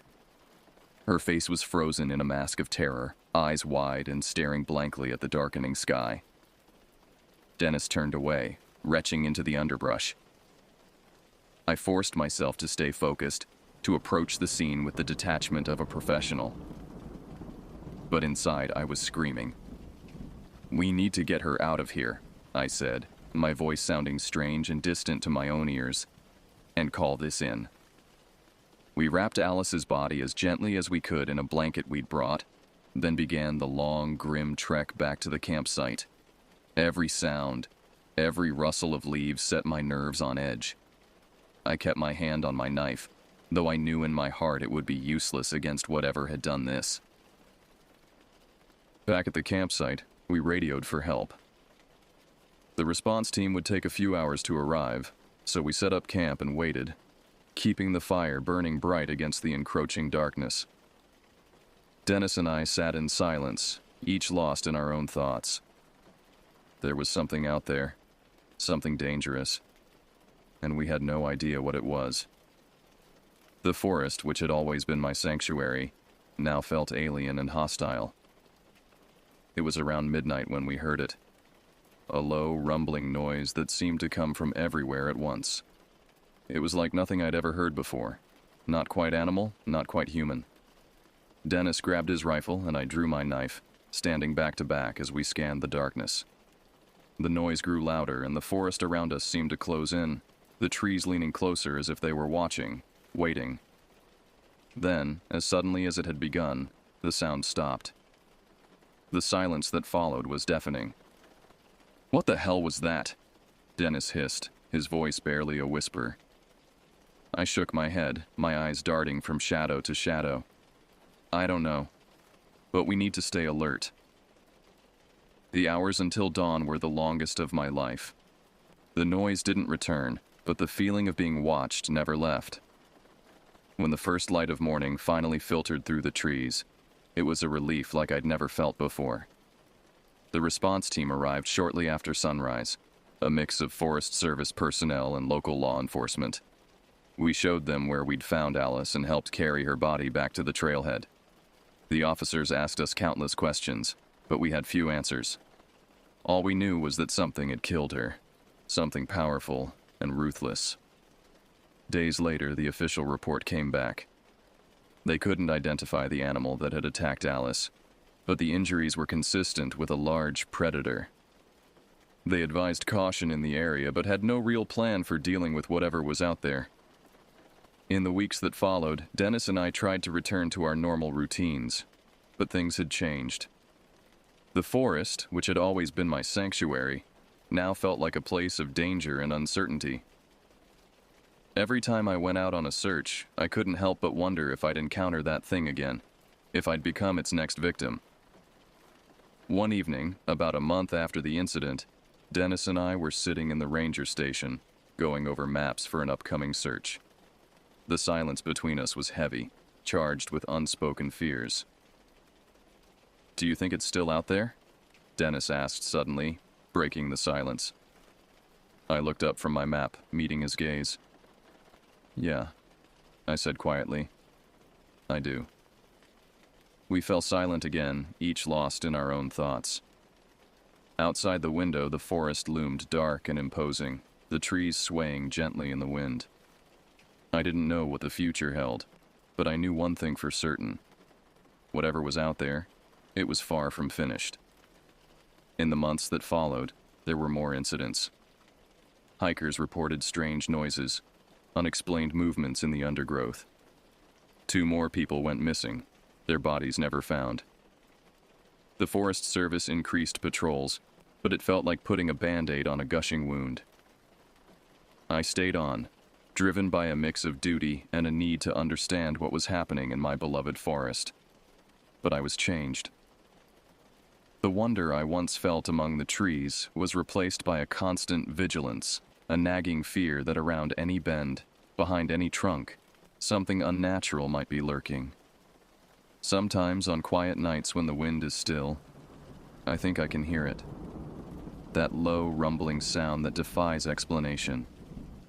And I wonder, not for the first time, if in choosing this life in the wilderness, I've stumbled upon something ancient and terrible, something that was never meant to be discovered.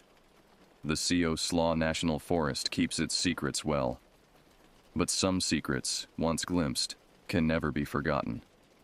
And in the deepest, darkest parts of these woods, something is stirring, waiting, watching, and sooner or later, it will make itself known again.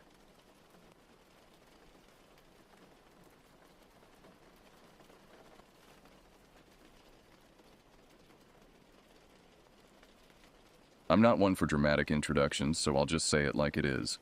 I'm Royce Danforth, a small-town cop in the sleepy town of Reading, Vermont. I've been working here for over 15 years, and nothing much happens that's out of the ordinary. We've got the occasional bar fight, some petty thefts, and every now and then a missing cat that turns up a few days later. It's a quiet place, and I like it that way.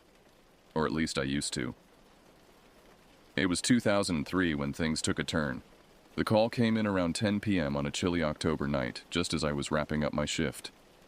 Margaret Ellis, the town librarian, reported hearing strange noises coming from the woods behind her house.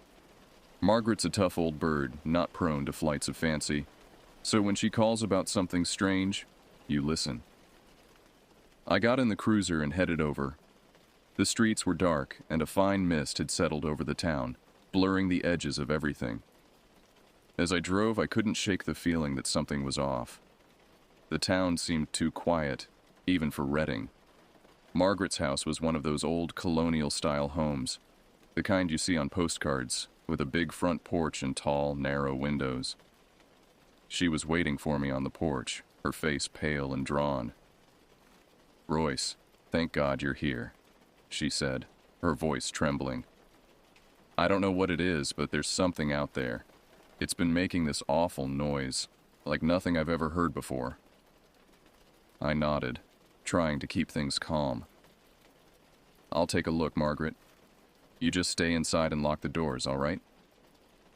She nodded and hurried back inside, locking the door behind her. I made my way around the side of the house and towards the woods.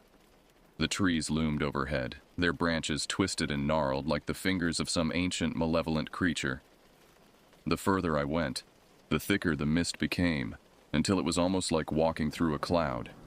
And then I heard it. The sound made my blood run cold. It wasn't an animal, at least not any animal I'd ever heard. It was a low, almost metallic grinding noise, like something being dragged across stone. It was coming from deeper in the woods, and I felt a chill run down my spine that had nothing to do with the cold. I unholstered my gun, more out of habit than anything else, and continued forward. The undergrowth was thick, and I nearly tripped over a root sticking up from the earth. The noise grew louder as I approached, a sickening grating sound that made my teeth ache. I could feel the air around me growing colder, and the mist thickened to the point where I could barely see a few feet in front of me. And then, through the fog, I saw it. A figure, hunched over and massive, its back to me. It was tearing into something on the ground, a mess of fur and bone. I stepped closer, trying to get a better look, and the creature lifted its head. It wasn't an animal. It wasn't even close to human. Its body was twisted and deformed, like something that had crawled out of a nightmare. Its skin was a sickly gray, covered in patches of matted fur. Its head was elongated, almost serpentine, with a mouth full of jagged yellow teeth. It had no eyes that I could see, just empty sockets that seemed to weep some dark, oily fluid. I must have made a noise because the thing turned towards me. The smell hit me first, a rancid stench like rotting meat and sulfur. It let out a sound, not quite a roar, more like a hiss mixed with a gurgle, and started moving towards me with an unnatural speed, its limbs twitching and jerking like a puppet with its strings cut. I fired. The sound of the gunshot echoed through the trees, but the creature didn't stop. I fired again and again until I emptied the clip. The bullets hit their mark, I saw that much, but they didn't slow it down. It was almost on me now, and I could see the gaping maw of its mouth lined with rows of teeth that seemed to stretch endlessly back into its throat. Then, just as it was about to reach me, it stopped. Its head twitched to the side, as if it was listening to something I couldn't hear. And then it turned and bolted back into the woods, moving with a speed that defied its massive size. I stood there panting, my gun useless in my hand, trying to process what I'd just seen. I don't remember how long I stood there, but eventually, I made my way back to Margaret's house. Margaret was waiting for me, her face pressed against the window. When she saw me, she rushed to the door and threw it open. "What happened? What was it?" she asked, her voice shaky. I shook my head, still trying to find the words. "I don't know, Margaret. I don't know what it was, but it's gone now." She nodded, but I could see the fear in her eyes. "You saw it, didn't you? You saw the thing that's been killing the animals." I didn't answer, just gave her a nod. I didn't want to scare her more than she already was. "I'm going to call in some backup," I said. "You stay inside and keep your doors locked, all right?" She nodded again, and I could see the relief in her eyes as she closed the door. I got back into the cruiser and radioed for backup.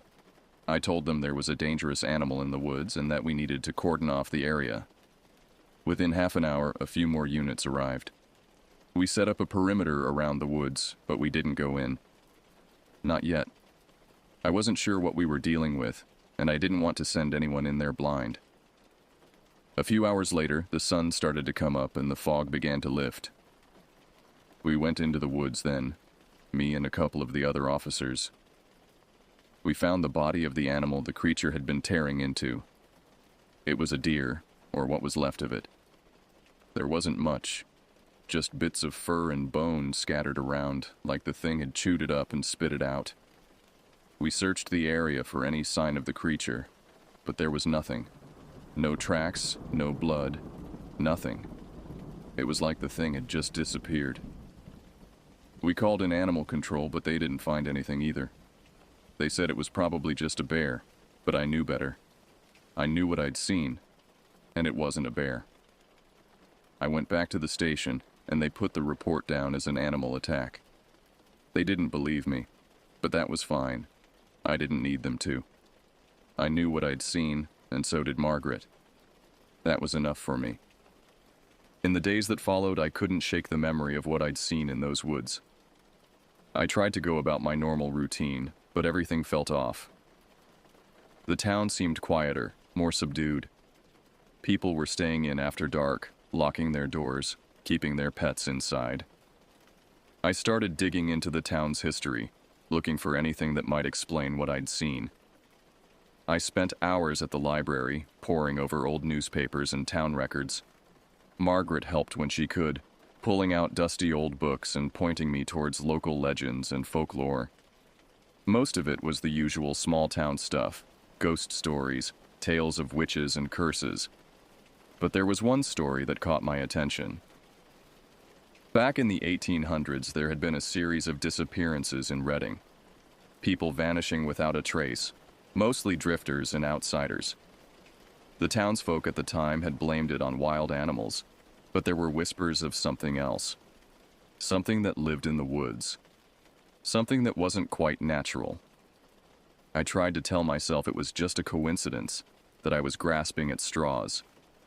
But I couldn't shake the feeling that there was more to it. As I dug deeper, I started noticing other things.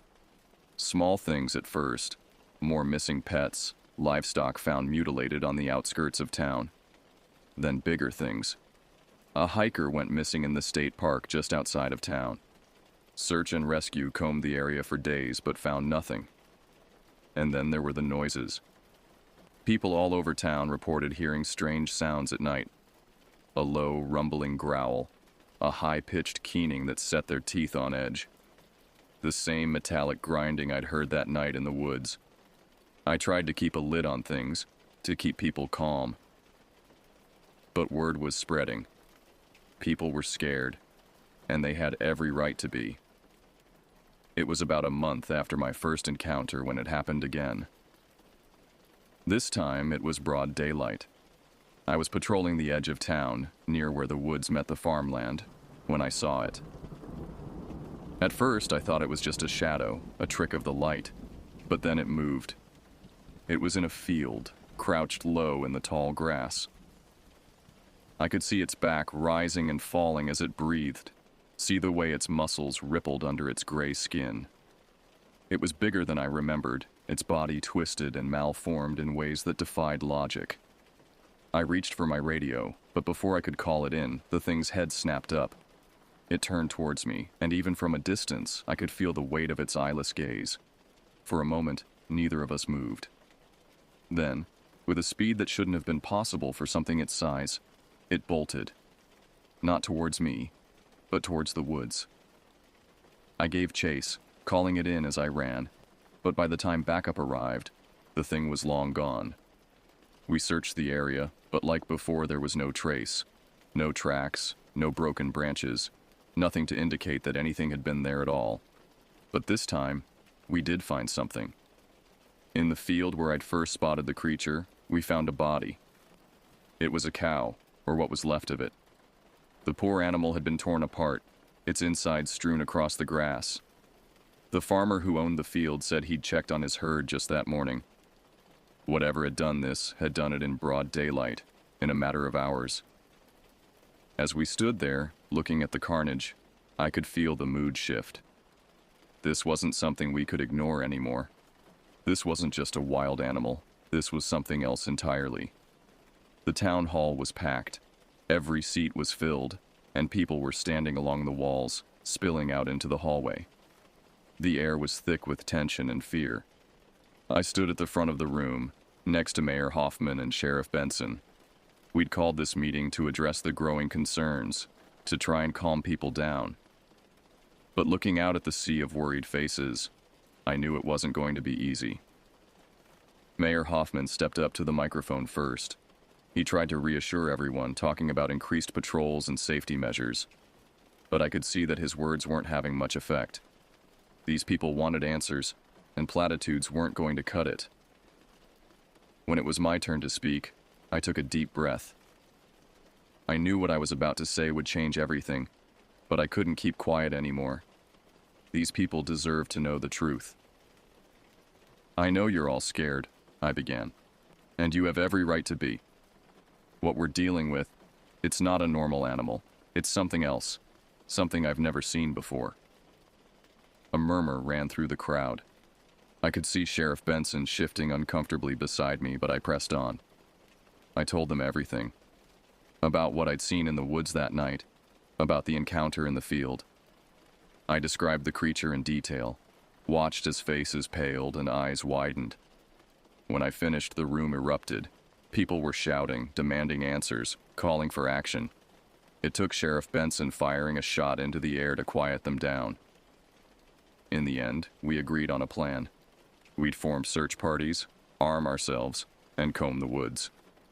We'd set up a curfew, warn people to stay inside after dark, and we'd reach out to the state police, maybe even the feds if we had to.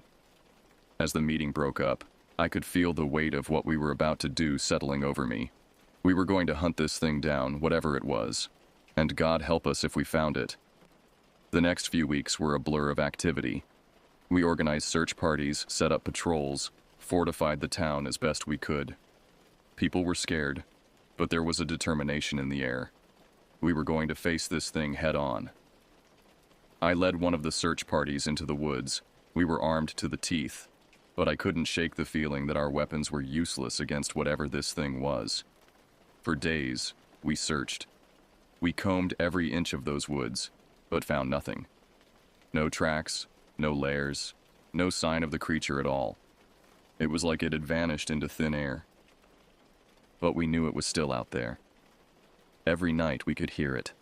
That low, grinding noise echoing through the trees. Sometimes closer, sometimes further away, but always there. People started to get jumpy. Trigger fingers got itchy. More than once, someone fired at a shadow or a rustling bush only to find nothing there. And then, on the 5th day of the search, we found something. It wasn't the creature, but it was something. We were deep in the woods, in an area we'd never really explored before. The trees were older here, gnarled and twisted. The air felt heavy, oppressive. And then we saw it. It was a clearing, perfectly circular, about 50 feet across. In the center was a stone structure, like an altar or a tomb. It was old, covered in moss and lichen, but you could still make out strange symbols carved into its surface. As we approached, the air seemed to thicken. The sounds of the forest fell away, leaving an eerie silence. And then we heard it. That grinding noise, louder than ever before, coming from all around us. We formed a circle, backs to each other, weapons raised. But there was nothing there. Nothing we could see, anyway. But we could feel it. A presence, malevolent and ancient, watching us. And then, as suddenly as it had started, it stopped. The noise cut off. The oppressive feeling lifted. We were left standing there, hearts pounding, trying to make sense of what had just happened. We took photos, made notes, but we didn't touch anything. Something told me that disturbing this place would be a very, very bad idea. As we made our way back to town, I couldn't shake the feeling that we'd stumbled onto something big, something that went beyond a simple monster in the woods. This was older, deeper, and I had a sinking feeling that we were in way over our heads. Back in town, things were getting worse. People were on edge, jumping at shadows. There had been more sightings of the creature, always just glimpses, always on the outskirts of town. I threw myself into research, trying to find any information about the stone structure we'd found. I spent hours in the library, poring over old books and records. Margaret helped when she could, but even she seemed shaken by what was happening. And then, buried in an old journal from one of the town's founders, I found something. A reference to an ancient evil, something that had been in these woods long before the town was built. Something that slept for years, decades at a time, only to wake and feed. The journal spoke of a pact, a deal made with this thing. The town would provide sacrifices, and in return, the creature would leave them in peace. But as the years passed, the pact was forgotten. The sacrifices stopped. And now it seemed, the creature had awakened once more. I didn't want to believe it. The idea that our town, our home, could have such a dark secret was almost too much to bear. But as I read more, as I pieced together the clues, I knew it was true. The disappearances over the years, the missing people that were never found. They weren't accidents or runaways. They were sacrifices. I sat there in the library, surrounded by dusty old books, feeling the weight of this knowledge settle over me. I knew I had to tell someone, had to do something. But who would believe me? And more importantly, what could we do about it? As I left the library that night, I could feel eyes on me. Not just the nervous glances of my fellow townspeople, but something else. Something watching from the shadows, patient and hungry. I made my way home, my mind racing with what I'd learned. The weight of the town's dark history pressed down on me, making each step feel like I was wading through mud. I knew I couldn't keep this to myself, but I also knew that sharing this information could tear our community apart. That night, sleep eluded me. I tossed and turned, haunted by visions of the creature and the stone altar in the woods.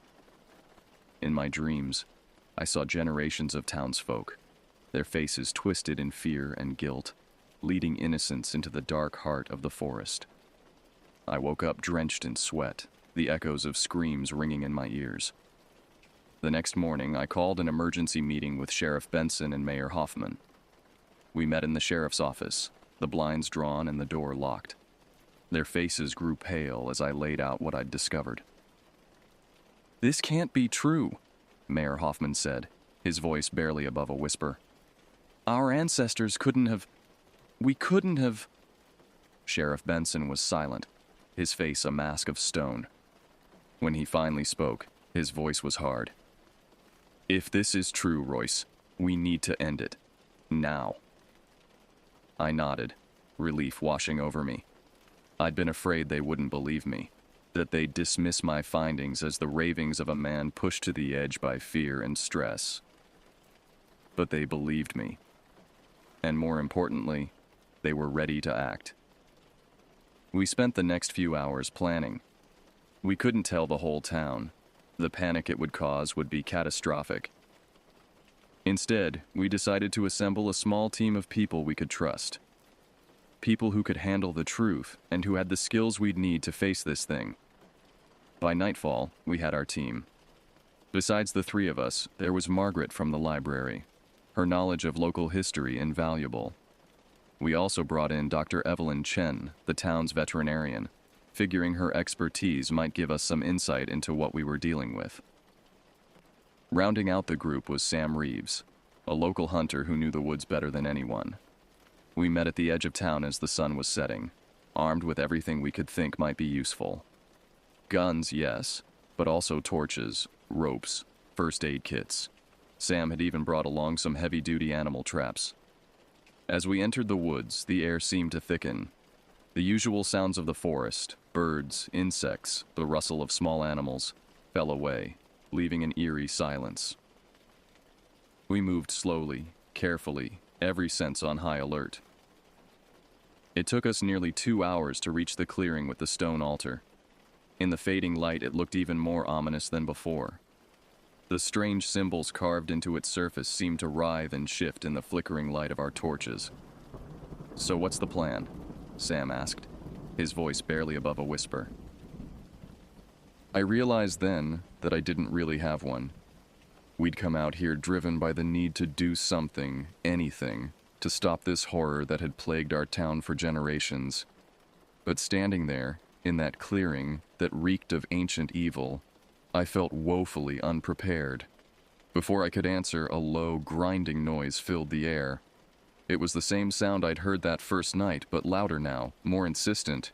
It seemed to be coming from everywhere at once, vibrating in our bones. We formed a circle, backs to each other, weapons raised. The noise grew louder, drowning out everything else. I could feel it in my teeth, in my skull, a pressure that threatened to overwhelm me. And then, suddenly, it stopped. The silence that followed was almost worse. "There!" Dr. Chen shouted, pointing towards the tree line. I saw it then. A shape, darker than the surrounding shadows, moving with that unnatural, jerky grace I remembered. It was circling us, keeping to the edges of the clearing. "What do we do?" Margaret asked, her voice shaking. Before I could answer, the thing charged. It moved faster than anything that size had a right to, crossing the clearing in the blink of an eye. Sam got off a shot, the sound deafeningly loud in the confined space, but it didn't even slow the creature down. It barreled into our circle, scattering us like bowling pins. I hit the ground hard, the breath knocked out of me. Through watering eyes, I saw it go after Dr. Chen. She screamed, a high, terrified sound that cut through the night. I scrambled to my feet, firing wildly at the creature. My shots joined others. The sheriff and Sam were both emptying their weapons into the thing. It jerked and twitched under the impact, dark fluid seeping from its wounds, but it didn't fall. Instead, it turned towards us, its eyeless face somehow conveying a sense of rage and hunger. It let out that hissing, gurgling roar, and charged again. The next few minutes were chaos.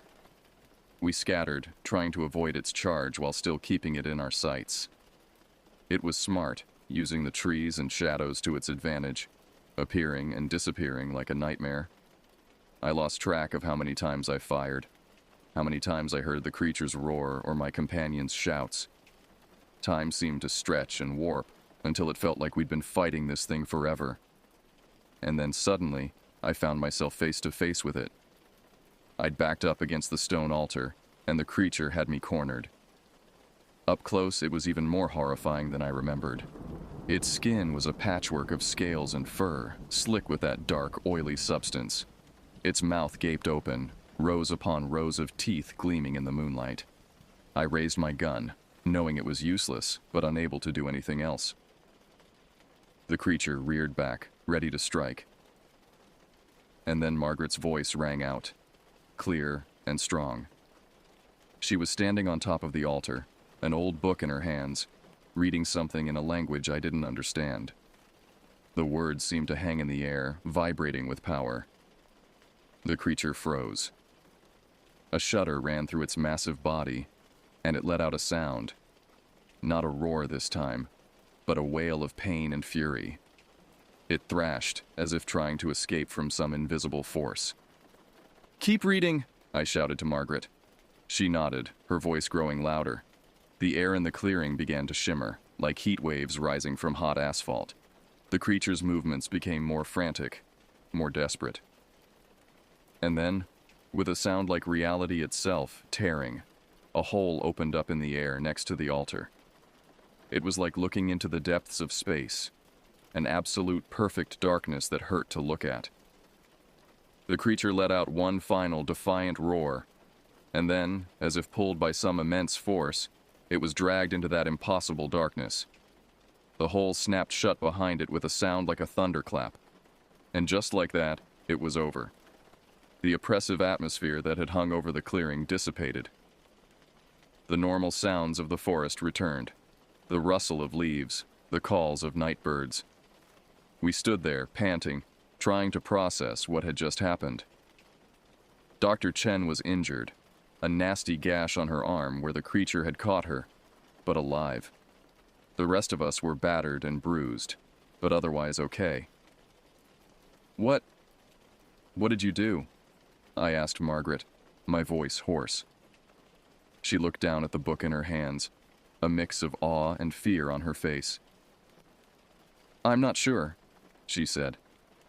"I found this in the library, hidden behind some other books. It's some kind of banishing ritual, I think. I didn't know if it would work, but I had to try something." I nodded, too exhausted to question it further. We'd won. Somehow, against all odds, we'd won. The walk back to town was quiet. We were all lost in our own thoughts, trying to come to terms with what we'd experienced. The sun was just starting to rise as we emerged from the woods, painting the sky in shades of pink and gold. It seemed impossible that the world could look so normal, so beautiful, after what we'd been through. We agreed to meet later that day to discuss what had happened and what we should do next. For now, though, we all needed rest and a stiff drink. I went home, took a long, hot shower, and collapsed into bed. But sleep wouldn't come.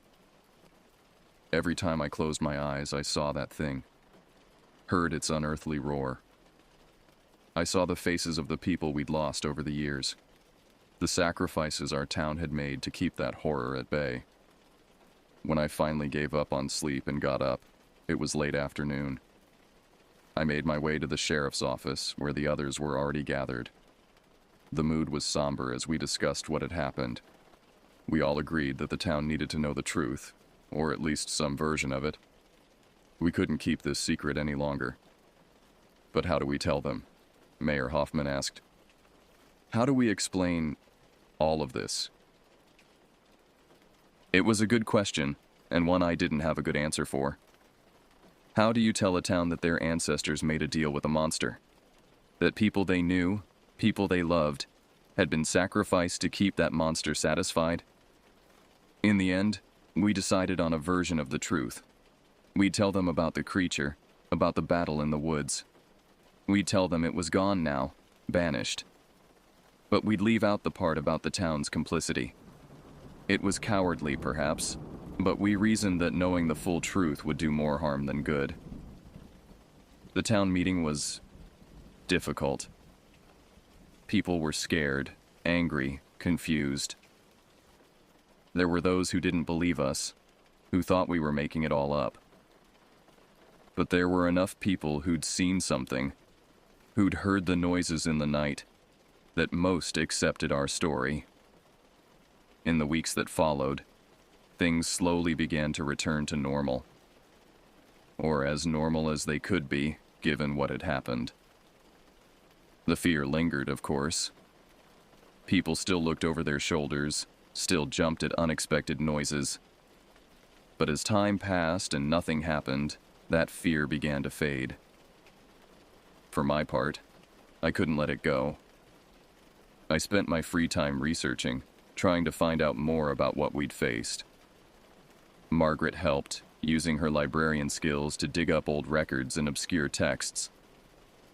We learned that our town wasn't the only one to have faced something like this.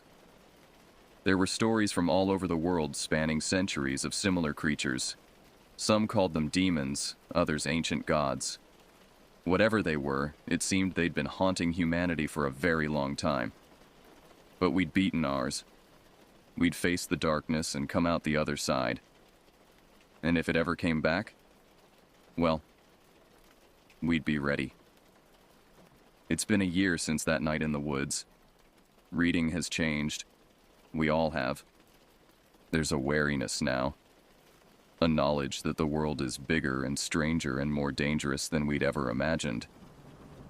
But there's something else too. A strength, a resilience. We faced the unimaginable and survived. We protected our home, our people. I still have nightmares sometimes. I still find myself looking over my shoulder, especially when I'm near the woods. But I also find myself appreciating things more. The quiet beauty of our town, the kindness of its people, the simple joy of a sunrise or a clear night sky. We don't talk about what happened much. Those of us who were there that night, we have a bond now, unspoken but strong. We meet sometimes, share a drink, remind ourselves that it was real.